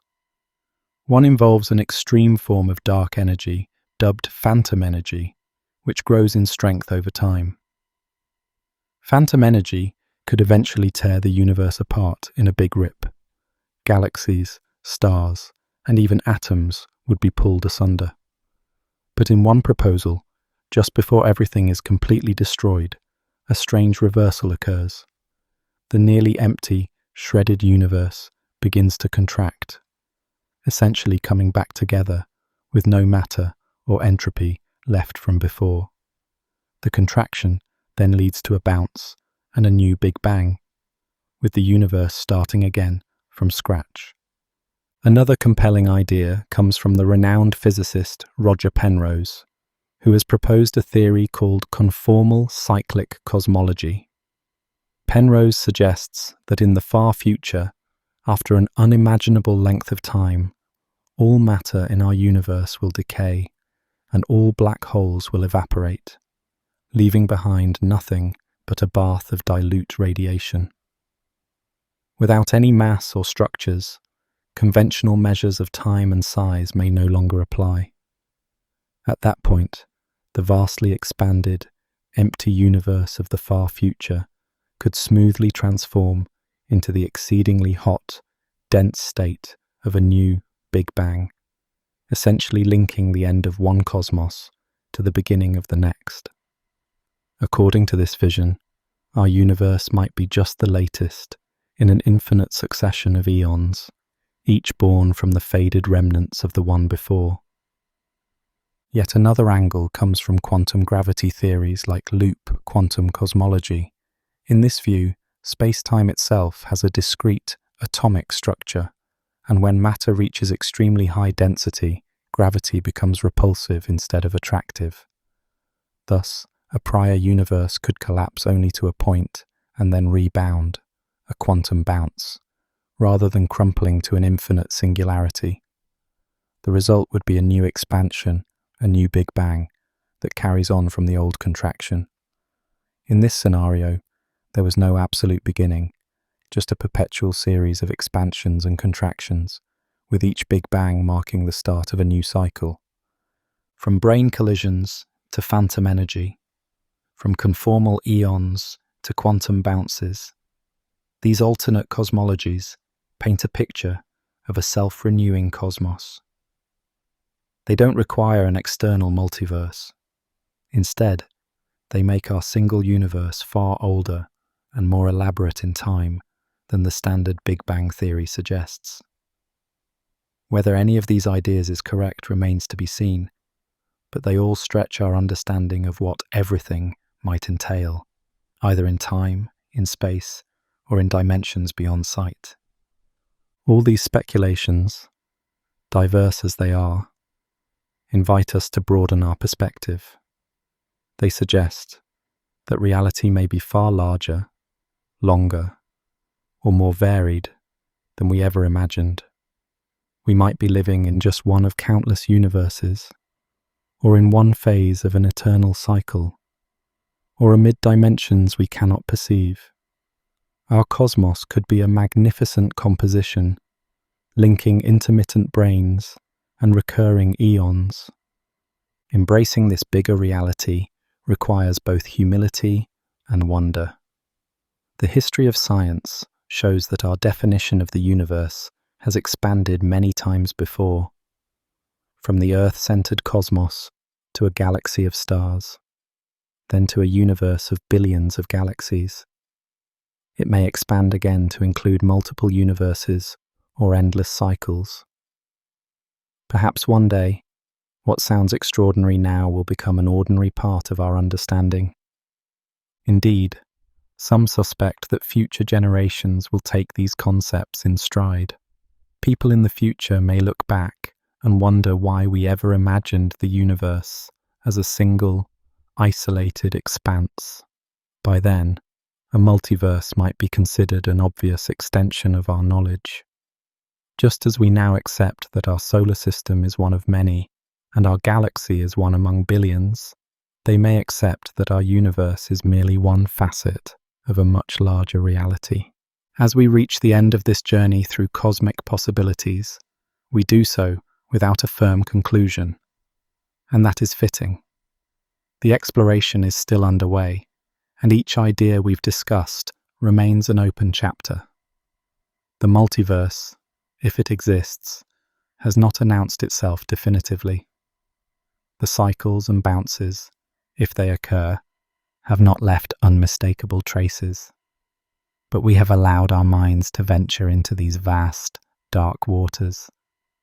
And in doing so, we've expanded our sense of what might be.